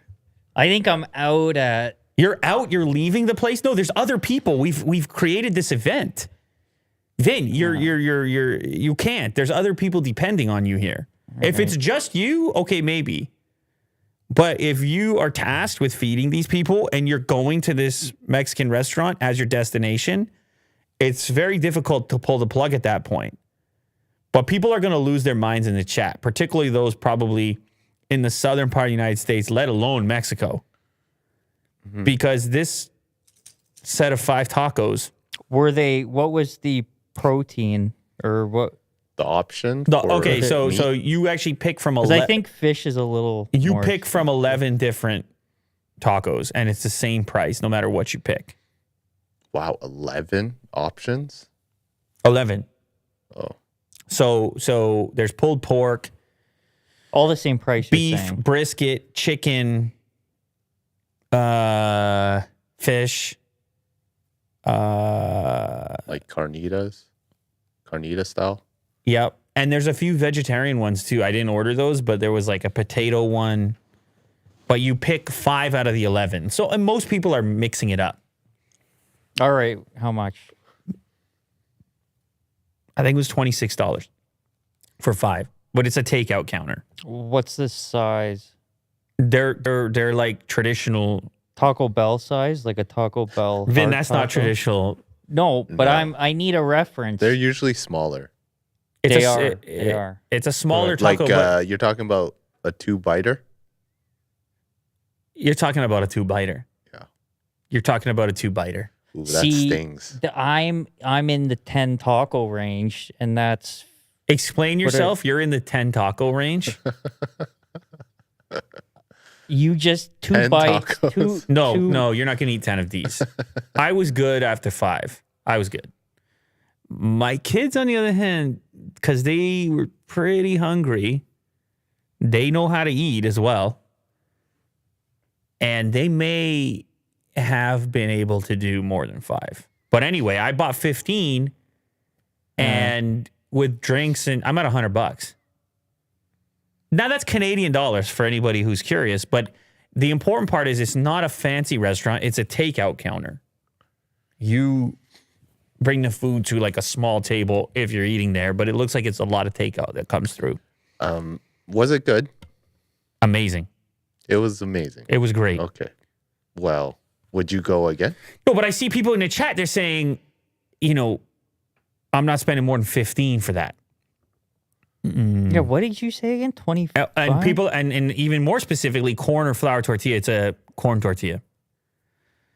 No. It's not 26 each. No. It was $26 for 5. And that's $18 US. And I'm tipping. Oh, here we go. We have Mexico in the chat. By the way, shout out Ari again for giving us a super chat. It's easier for me to see. And also, I can now use this money to pay for those tacos. He says, oh man, traditional authentic tacos in Mexico are 50 cents to 75 cents. And the best are from the street carts. Well, I know that. We all know that. Yeah. So, you see the problem here, Will. What was But I understand, like, real estate and the costs over here are out of control. But it was a moment where I just had an inflation moment. Yeah. I was like, all right. It's like, I see this. I see what's going on. The guy was at the end of the plaza. I'm like, this is not a volume business. It's got to be people who really want this experience and they're willing to pay for it. And he's trying to make life happen at a lower volume, but a customer who appreciates it. You know? Well, what's like a McChicken meal or a Big Mac meal at right now? Like, you're I would you're say like 15? maybe You're a little under 15? It's somewhere maybe between 13. Yeah. It's a little, I think it's over 11. Oh, A&W prices are Will has this is not the first time you've done this on the show. what, A&W? You're very upset with the A&W I love pricing. A&W and man, it's really sad. It's so expensive. It's $20 for one person? Is it to that extent or not Around quite? there, yeah. Is it getting there? Yeah. Yeah, I'm telling you guys, stuff is going on. So You had an ad. There was a super chat for an ad, maybe of a taco place downtown Toronto. yeah, it was. I saw it, but I Will can click on it. No, I can find it. It's at the top still. It's a $10 super chat. Trey Compadre. Trade compadres. Well, Vinwood might take you up on that. I think it said King Street West though. Yeah. Well, So- then, yeah. Somebody in the chat says $18 is 7 days of eating for me. Yeah. That's effective. Yeah. Ooh, That's effective. yeah. But Canada is far from Mexico. That's true. And therefore, the tacos are a delicacy over here. It kind of is, man. Oh. But the unfortunate part about that is, like Finn said, he can go to Taco Bell and get 100 tacos for that price. Maybe not 100, but that's the unfortunate part. Anyway, for me, it was worth it. The kids loved it. They're like, why are these tacos so good? And I was like, well, it's kind of the real deal right there. And the beauty of it was they had a little bit of everything and they weren't substituting. Oh, the guy also has a no mod rule. No modifications. I'm fine with that. So basically you can't come in and be like, I don't want that or that in the thing. Yeah. Too much time. Shout out Vetla. He's got a question for you, Will. When do we get Willie Doo's drain plug shirts? You're slacking, Will. I'm looking into them. I think Mo has a great idea Whoa. with drain plugs All right. and shirts. All right. Soon, Yeah. hopefully. See, somebody said no onions. This guy, I don't know. He wasn't feeling the substitutions, which could be the sign of a high quality restaurant because the man believes in his flavors. Mm-hmm. It's like you got to come around to them. And I got to be honest. I feel like if the kids would have had substitutions, they would have done it. Yes, they would have. It would have been a nightmare. And then the fact that they didn't, Yeah. and they enjoyed everything. So I was kind of happy that was the message. I was like, see, kids, what are you going to do? Starve? And they took all the different varieties and they ate and loved everything and wanted more. And then got the churros at the end. So it's a little bit of a taco tangent. Okay. A taco tangent on a Tuesday, which is actually the taco day as well, is it not? What's the taco day? What's the deal? Just taco. You're supposed to have tacos on Tuesday. Oh. You never heard of Taco Tuesday before? LeBron did something. Go ahead, Vin. Well, but KFC, I think, is Toonie Tuesday. I don't know if they still do remember that. that. You can't do a Toonie Tuesday. Inflation. Inflation, man. What were you getting for a Toonie? It was a box You meal, got two. wasn't You it? got 2 pieces of chicken and fries Yes. for $2. You can't do it anymore. But this is a taco tangent Tuesday. But I don't know if anybody's gonna go. Somebody's gonna go for tacos after this. We just did the most massive advertisement for tacos in general. And the other thing we did is, since we made it seem so expensive, somebody who's in Texas right now is like, I'm going for tacos. They got a whole new appreciation with $2 tacos. And somebody in Mexico is like, oh my God, they're so appreciative of the 50-cent taco. Yeah. Shout out D-Gen Chef again. Appreciate it. New Tesla Cybertruck accessory wants to turn the electric pickup truck into a boat. Oh, that's a pretty wild looking boat. That's pretty cool, eh? 2-Bit Bears just bought us tacos, by the way, for real. $100. Nice. How's that for inflation, Will? Well, that's great. Let's order the tacos right now. Yeah. While the Tesla Cybertruck, well, people have been doing these type of strange accessories, or not strange, but like everyone knows this thing's gonna be such a hit. There were so many pre-orders. They did the camper, which was cool. Yeah. And very modern. And we talked about this because then people pre-ordered the camper for the truck that was pre-ordered. They didn't even know when they were going to get it. Yes. So this one's a little more outlandish. The Cybercat catamaran, even more ambitious. Turn your Cybertruck into an amphibian. As an early Cybertruck reservation holder and Model 3 owner, Anthony was excited about tweets from Elon that indicated the Cybertruck should be able to serve as a boat for short periods. However, this capability would ultimately be limited by the speed at which the wheel rotation could propel the vehicle, and it would never go fast enough to be compelling. So here's the concept. It's a much more simple thing than I thought it was. So the wheels themselves remain the propulsion. This just gives it more buoyancy. Yeah. Like it's a just catamaran. Wearing floaties. Wow. That's pretty wild. Is it sort of risky? You take your news. If this existed for your Bronco, you'd give it a go, Will? Of course. Oh, man. I'll buy 10. Oh, man. You got to put a snorkel on there, too, then, at that point. It is equipped with a 1 to 5 50 kilowatt outboard. Oh, never mind. Okay. So Never yeah, mind. it has propellers. Okay, never mind. I was completely off with that. You were hoping the wheels Well, would it was just... the way that you had the image cropped. It just looked like it was just the floaties, but it's Right. not. No, you have some outboard motors there. Yeah. They will be powered by the Cybertruck's battery pack. I wonder what Tesla would think about this. I wonder how you steer. You Would it be connected you pull to it into the wheel? shop. They're like, "How did you break it?" You're like, "Well, I had this catamaran accessory."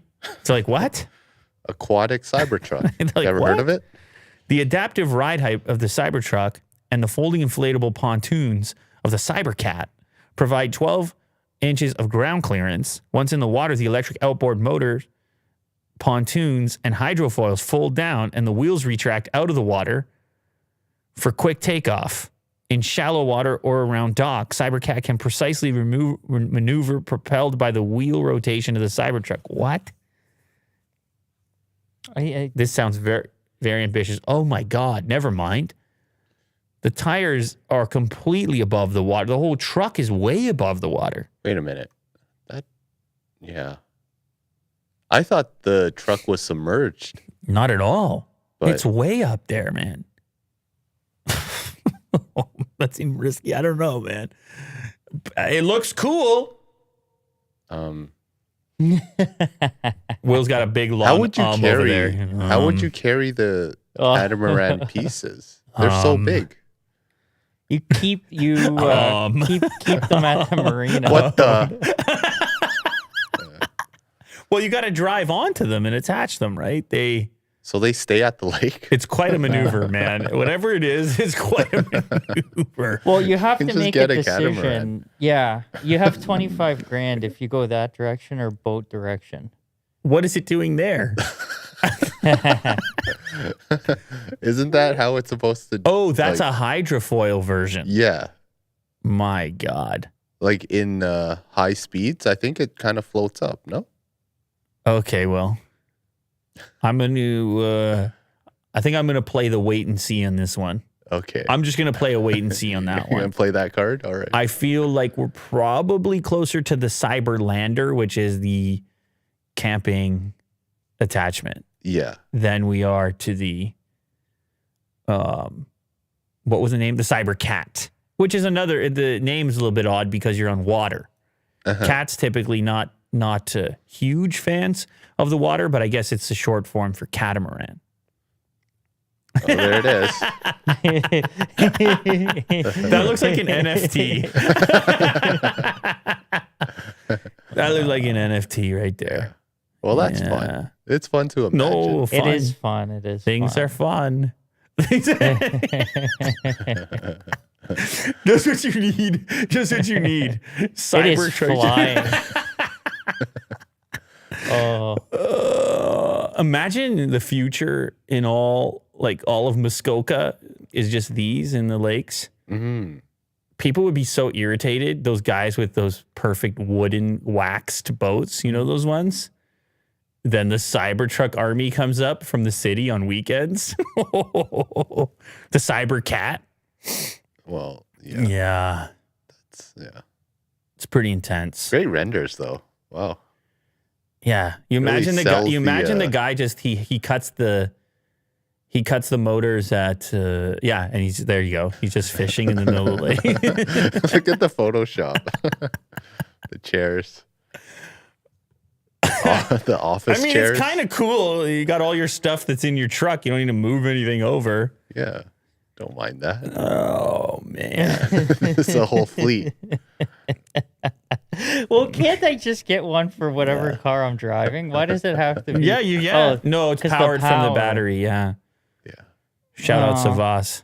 He's gonna order 1-day taco delivery straight from Mexico. Nice. So that'll save us some cash for sure. This Bronco has been stuck on a sandbar for days. Yeah. Ooh, he was trying to be real Bronco. He went Yeah. you never go full Bronco. He went all the way with it. Well, he didn't get the Everglades edition. Well, I don't think that would have saved him here, would it? No, it wouldn't. Shout out MC Dumbass. This happened in the States where, I guess, obviously low tide. This wasn't People- you. This wasn't you, right? Well, No. good. Thank God. Low tide, people started to do donuts around the lake, thinking that they can get away with it. But unfortunately, the tide came back. Oh, did it ever? Luckily, there's no one got hurt. The driver just escaped, just Right. kind of swam back to shore Right. and left his Bronco. What a rough swim. Unfortunately. What a rough swim that would be. But this keeps happening. I don't know why. Like, people just decide, like, oh, they can just drive in the middle of the lake and, like, just stay there. And then later throughout the day, the water just keeps coming back. And then they get confused. And Somebody just said the drain plugs didn't save him. no, unfortunately, no. Vin, have you been following the Bronco saga here at the show, like with Will? You know that he ordered one finally. He sees himself as a Really, Bronco guy. Will? I put a deposit. Is that refundable? Okay. You're trying to talk him out of it? I just. Do you have another Hey, recommendation for him? I'm all ears. He's waiting, but he really felt that for his lifestyle, it did everything the way he envisions himself. Well, like with the dog and it has drain plugs. He can hose the interior. It's a marine grade vinyl. He's going to take the top off. He's going to be wearing a t-shirt. I think tanning. Toyota is making a new. What's The Corolla? No, the FJ Yeah. Cruiser. FJ Cruiser. The one they discontinued. They're like $60,000. No, now he can't for wait. that. He can't wait that long. The guy has been going on this thing. You have no idea the rabbit hole he's been down. It's just Toyota is so good. I think of net. Well, you don't have to talk to Will about Toyota. He's Mr. Toyota. I know. Eh. Yeah. Go ahead, Vin. Well, where did your recent Toyota come from? Your love of Toyota. This is not a thing that you've spread previous. Toyota love. Reliability. It's just I think it's so proven. And Like the price. Yeah. For what you get. I feel like when it comes to SUVs, Toyotas are a little bit pricey, no? Certainly when you start looking at that 4Runner, spend some money on that. Well, how much is a Bronco? Well, we have an entire 30-minute clip on go watch that one. Will's specification. He's been lamenting this thing forever. Over 50? Over 50, yeah. It's 60. 60. Inflation, though, Vin. Go do a spec. You'll see. Doesn't, Well, you would have been then... $26 tacos, $60,000 Bronco. Comparing with like a Toyota... Like a 4Runner? 4Runner TRD? TRD Pro, I believe, is 65, 70. You just pushed all Will's buttons there. Yeah. What? And bad gas mileage. Very bad. Very old. Yeah. Old car. They haven't updated it. Not a lot of tech in there. They haven't updated it. Trust me, I really like a 4Runner. It's really nice. He was actually on the 4Runner prior to the Bronco. But Toyota is so slow to update their products. And also the gas thing. Yes. I did mention, within a couple of years, gas is going to be pretty high and lower variety of gas cars. The RAV4 Prime.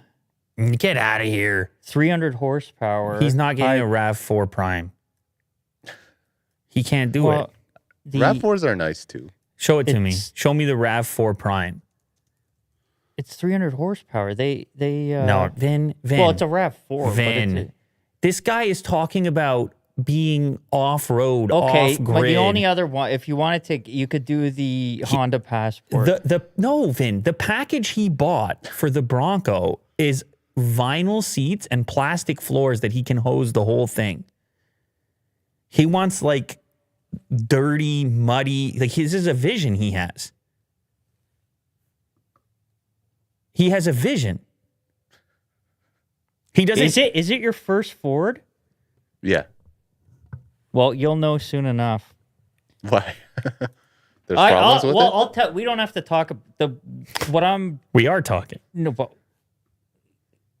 go ahead, Vin. Well, I'm not. I can't even. Anyways, my next. I think I'll go Toyota. Oh yeah. Okay. Yeah. Which Toyota? I think in 2 years something cool will happen. I can't do. It's something in between the size of a RAV4 and 4Runner. Ooh, Jameson in the chat says, "Don't you dare talk Will out of his Bronco." Speaking directly to you, Vin. Well, you don't understand how important the Bronco, as far as a character on the show. You don't understand the identity crisis Will went through. He had to determine if he was old IS 300, 320,000 kilometers. Are you talking about a Lexus now? Well, Toyota. Sure, but how many kilometers are on your Toyota right now? Probably 160. Okay. Listen, Yeah. we don't need to explain to the world reliability of Toyota. Nobody It's needs to good. hear. Yeah, It's nobody good, needs to yeah. hear that. Everybody knows that. All right. There is no Bronco at Toyota right now. If there was a Toyota Bronco, Okay, for if sure he'd be considering it. Toyota sold one brand new FJ Cruiser last year. I think they still sell them in Saudi Arabia. He's not. If Ben, this is complicated what you're making him do here. He's got to Not get really. an old They- FJ Cruiser now. You know what the tech is like in there? these are reselling now for That's- like 60 grand. So he's going to listen to FM radio in a 2014?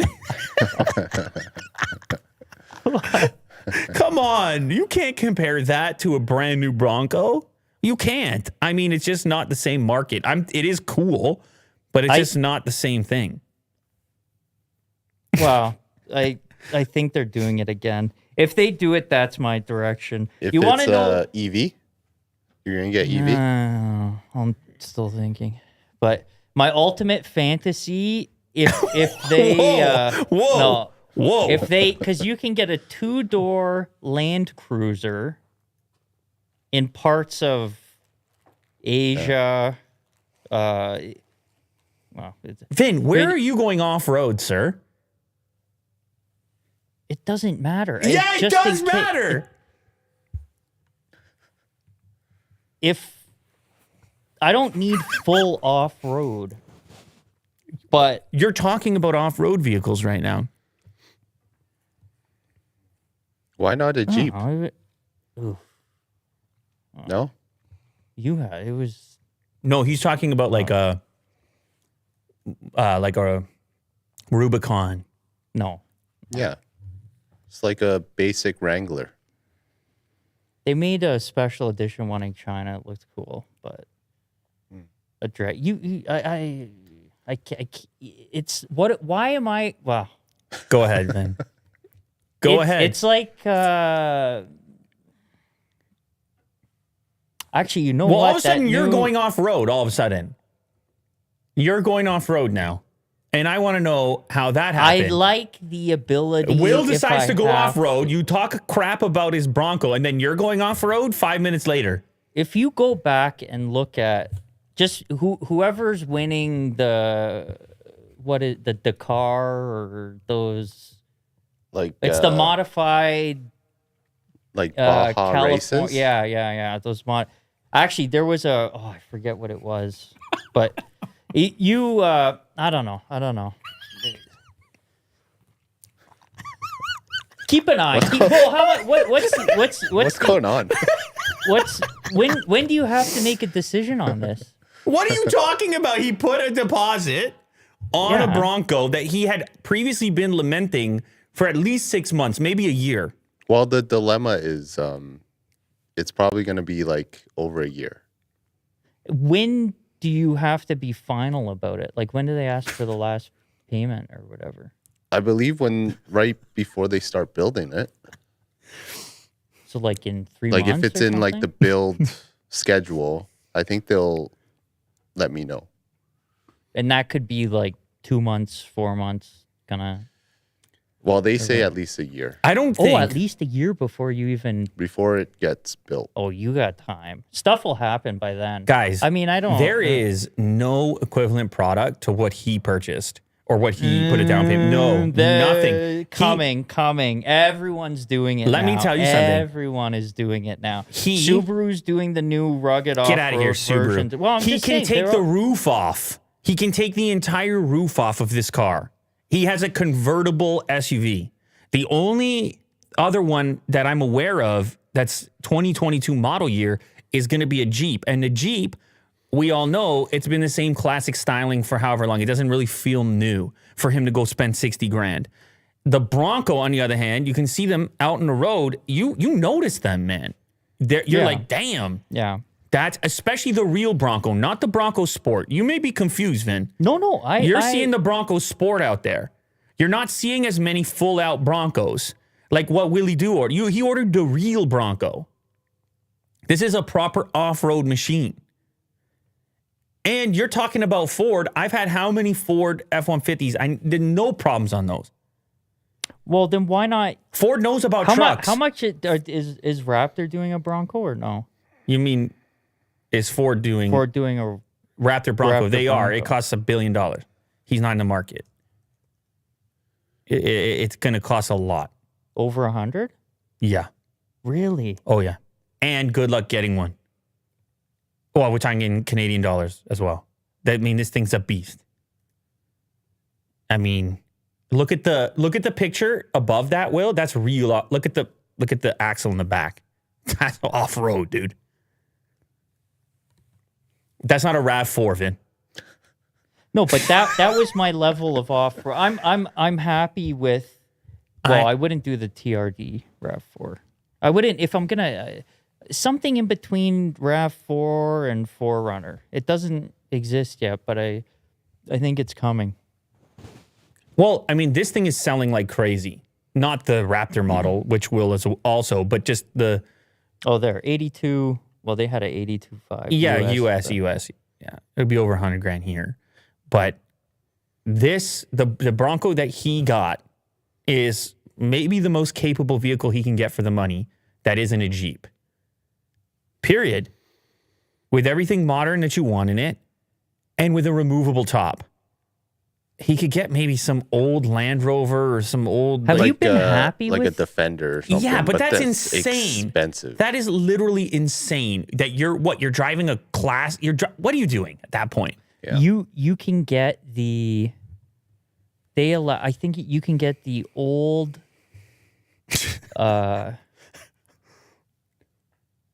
I think it was the old. Somebody, Jennifer in the chat says it doesn't exist yet. LOL. What doesn't? When you were like the ultimate car that you need to buy, it just doesn't exist yet. It's like that's not very helpful, Vin. Hey, I was going this direction for like the last 5 years. What direction? Everyone else is now. It's like the semi-rugged, mid-sized SUV. Somewhere between 250 to 300 horsepower. What's the horsepower on the Bronco? 215, 230. Really? Around there. Yeah. It's very fuel efficient. That's what he wants.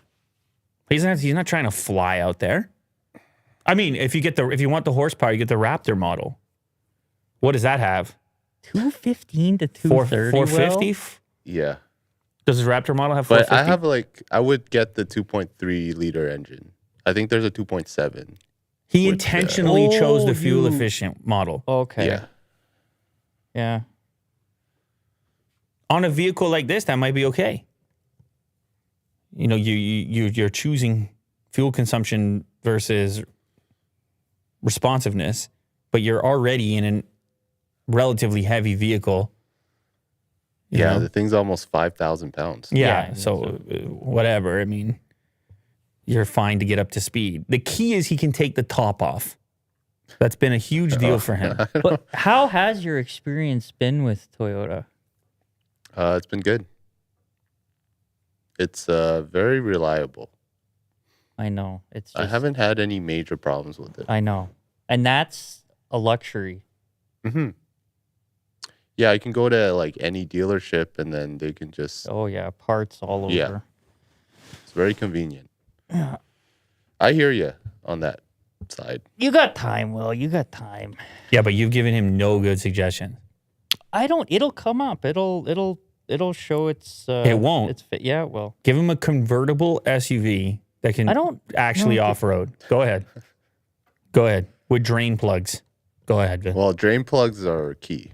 You're not going to find it. This is... I don't know. Exactly. It's such a rare thing. And I had my own like stint about it. I can't believe like no other cars have it. You're talking like water getting in. Like, you can literally just hose down the interior, the floor. Oh. No, and the seats. If they're vinyl, if they're marine vinyl. Sure, yeah. Because he's sick of the dog hair and the mud and tracking and Just the salt. he's just done with it. Terrible. He's done with it. He's going full rugged. And Ford knows that there's some people like that. And they made so many damn Bronco trim. options that you can do it any way you want, like he did. Like when you first log onto that page, The Vin is gonna be in shock. Show him the order page. No. Well, not the full spec, but just the initial phase where you pick whatever the first step of the trim. Yeah. You know what I'm talking about? Yeah. Starting at 30 grand. The Vin. FJ Cruiser might have had something Starting like at 30 grand US, but look at this. Base, big bend, black diamond, outer banks, and they are substantially different at each one. And Will's an expert in this. Badlands, Wild Track. Oh, they have the Everglades now. See what's It's like it's available. See what's and going the on? Raptor. Oh. See what's going on? Raptor's not that bad. Starting at 68 US. Yeah, well, you go in and you start doing what you would do to it. Base. Raptor base. Raptor base. What are you talking about, Raptor base? Whatever the heck. Click on it, Will. Will, click on it. No one's getting it for 68. Wait till you see the dealer markups and everything else.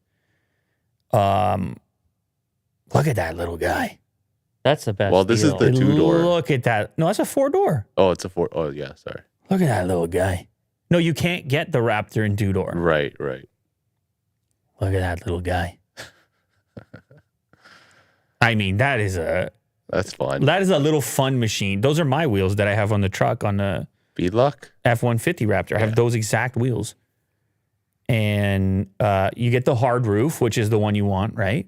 Mm-hmm. Not a lot of options here. Well, because For the it pretty much has, I think a lot of the options are pre-selected here. Are they not? I guess so, eh? Well, your price went up on the wheels. Oh, marine grade vinyl included. That's what you want. But if you want leather, you go to it's going to cost you another $2,500. But then again, you got the full off-road lifestyle. You're just going with the vinyl. But Will's going to try to spec it max right now. And we're going to get that price up. Well, I can really spec it out by getting all the extras. No, if you don't need them, then I'd go as close to base as possible and then see what the price difference is on whatever. It's going to be $100,000 in Canada. That's it. That's the bottom line. He doesn't need that. No, I'm just saying that I know it's a fun thing to look at, but the actual price to performance ratio, it's not twice the car that he bought. I realize it's fun. We all know that. But his spec is very well thought out. You can't compare. He's got this up to 80,000 US now. Yeah, it's only $1,300 a month. Vin, get out of here. You went from no Bronco to now Raptor Bronco? I'd be fine with the rough. What is this story arc going on? Anyway, listen, Will, don't let him get in your way. Don't let this phase you. There is no other vehicle that's going to fit your vision with the top off and your own top off. My own top. Oh, Double tops off. pretty enticing. Sun tanning out there. Yeah. Just don't do this though. Don't put yourself in a lake. Don't over Bronco like a lot of people are doing. A lot of people they're new to this lifestyle. You know, the Bronco lifestyle. They're new to it. Uh-huh. And they overdo it. Yeah. So you got to take it one step at a time as you go adventure in this thing for your own safety and the safety of this Bronco, which has been a long time coming. Yeah, so are we going to get back to that? That's what I'm saying. Oh, do you have more to say on this topic? Well, yeah, because it's, you don't often see a car in like the middle of the lake. You'll probably see it like near the shore. But the fact that this car with this drone footage, you can kind of see it's literally right in the middle of like this lake.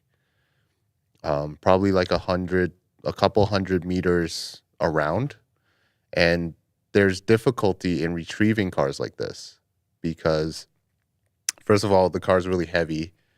And second of all, it's not like under water. It's like kind of floating, which is also a problem because you would want to have it like upright as possible so you can tow it. And at this point, they tried to tow it out of the water and broke like the cable. Right. So It's so much resistance. they also What I don't understand is, and I'm sure somebody who's local there knows better than I would, but the water was obviously down when the vehicle went out there. it was really low apparently. So is that not a thing that happens frequently, or was that like a freak occurrence and now the water's going to be up for a while, I guess? Well, yeah, you know what? I really don't know. I think it comes up here and there, and that's why people do it so often. Like this, like trying to get to these sandbars, Mm-hmm. and then all of a sudden, it's like a groundswell of water, and then they have to escape, and their car is trapped.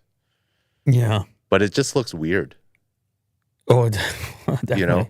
Like you can, like the lake is kind of clear, so you can see the body of the car as well, Yeah. like in the water. So where is this exactly? Oh, they did get it out. Yeah, eventually, yeah. Oh, cool. This is in Jersey Oh, there's the cable snapping. or around there. The cable snapped and it was almost out at that point. I guess it's just the sand and whatnot. I Yeah, think the guy went too fast. He hit it too hard. Hit it too hard. yeah. Wow. Crazy. Posted on Everyday Drones on YouTube. Name of the channel. Mm-hmm. Just picking up the happenings of life. Everyday Drones. Yeah, and if this was any other car, I wouldn't really pick this story, but Since it's your beloved. unfortunately, it happened to be a Bronco. It's a warning. Yeah, Never over Bronco. Know your limitations. yeah. Okay, here we go. Okay, this is a POV. Posted in Oddly Terrifying. Apparently, this creature is more feared in India than a tiger, which I kind of find hard to believe. I don't know if anybody's staying up really late right now in India. They can tell us if it's true or not. This is called the sloth bear, and apparently it's quite unpredictable. Now, this is a POV of what it would look like to be approached by such an animal. Somebody in the chat says it reminds them of Otis. I can see that. At this range, at least. Now, it's actually the movement of the animal that's a little bit terrifying, I guess, the way it... Well, But I was thinking if it's a sloth bear, I was like, how can you be so afraid of... That Yeah. sounds slow. mhm. But then when it approaches, it doesn't look that slow. Oh, Jesus.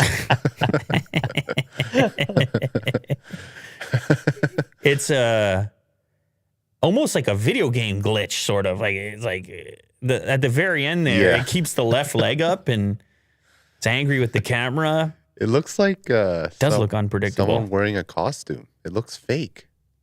Yeah, it's pretty weird. It's like a black bear, but With a hunched back. yeah, and more bony structure, Mm-hmm. and maybe angrier. The mouth is But I foaming. honestly don't know if I've ever seen a sloth bear before. This might be the first time. You want to see it in its natural habitat? Yeah. Yeah, you know what? Oh my God, there it is going up against a tiger. Fur coat saves sloth bear and severe fight with tiger. In rare and severe fight with tiger. Look at his face in that. Can you zoom in on that? Yeah. What the heck? Look at his face. Looks like the Predator or something. Holy. I think you got to go even closer for the people on the stream here. My God, couple fangs in there. And it looks to me like the tiger's backing up, but you know, the tiger's got the claws and everything going on. Whoa. But now you know it's no joke. A sloth bear, scroll up, fought off an attacking tiger to protect its cub in a rare sight. That was a 7-year-old dominant male tiger. It had marked the body of water known as a Jamun Bodhi as its territory. It didn't stop the sloth bears, though. We're not certain if they ever got the drink. Wow. So that's the mother bear protecting the cubs and not worried about Well, now the question goes to you guys. Which one are you going to choose to encounter? A tiger or a sloth bear? Which one? And be honest, because I'm still more nervous of the tiger. I just don't have enough footage. I realize I mean, yes, they look intimidating, but the tiger's got a lot of tools and more scale. Yeah. Yeah, I would probably go with the tiger. You would go with it? You would go see the tiger instead? No, I would avoid the tiger. Yes, okay. Yeah. Vin? Yeah, I agree. Yeah, I think same. Yeah. Unless there was a massive speed difference, but I don't think there is. We're all in agreement here. And now we know one more thing to avoid. All right, last one. This is 1 hour to teach a backflip. Now, there's two things I want to mention. Was this actually the last one, Will? There's many more. But, You're cutting me short right now? Yeah. 622? Yeah, you probably should. You can save those ones though, right? Because I have good links in there. I know you do. Yeah. Will, What? you got to believe me. Yeah. I have good links in there. Anyway. So on this one here, what we have is a clip of somebody learning a backflip in a short amount of time, 1 hour. Shout out Jiggin with Jordan, by the way. We really appreciate the support. We definitely got to buy some tacos now. Yeah. Now, there's two things. Okay, first of all, let's just watch it for a bit. Yeah, just let it play. Is there audio? I don't remember. It's not important if there's... Backflip ever. So I started out by making sure he knew how to do a backward roll, and then I had him. Oh yeah, you can turn off audio. It's all very self-explanatory.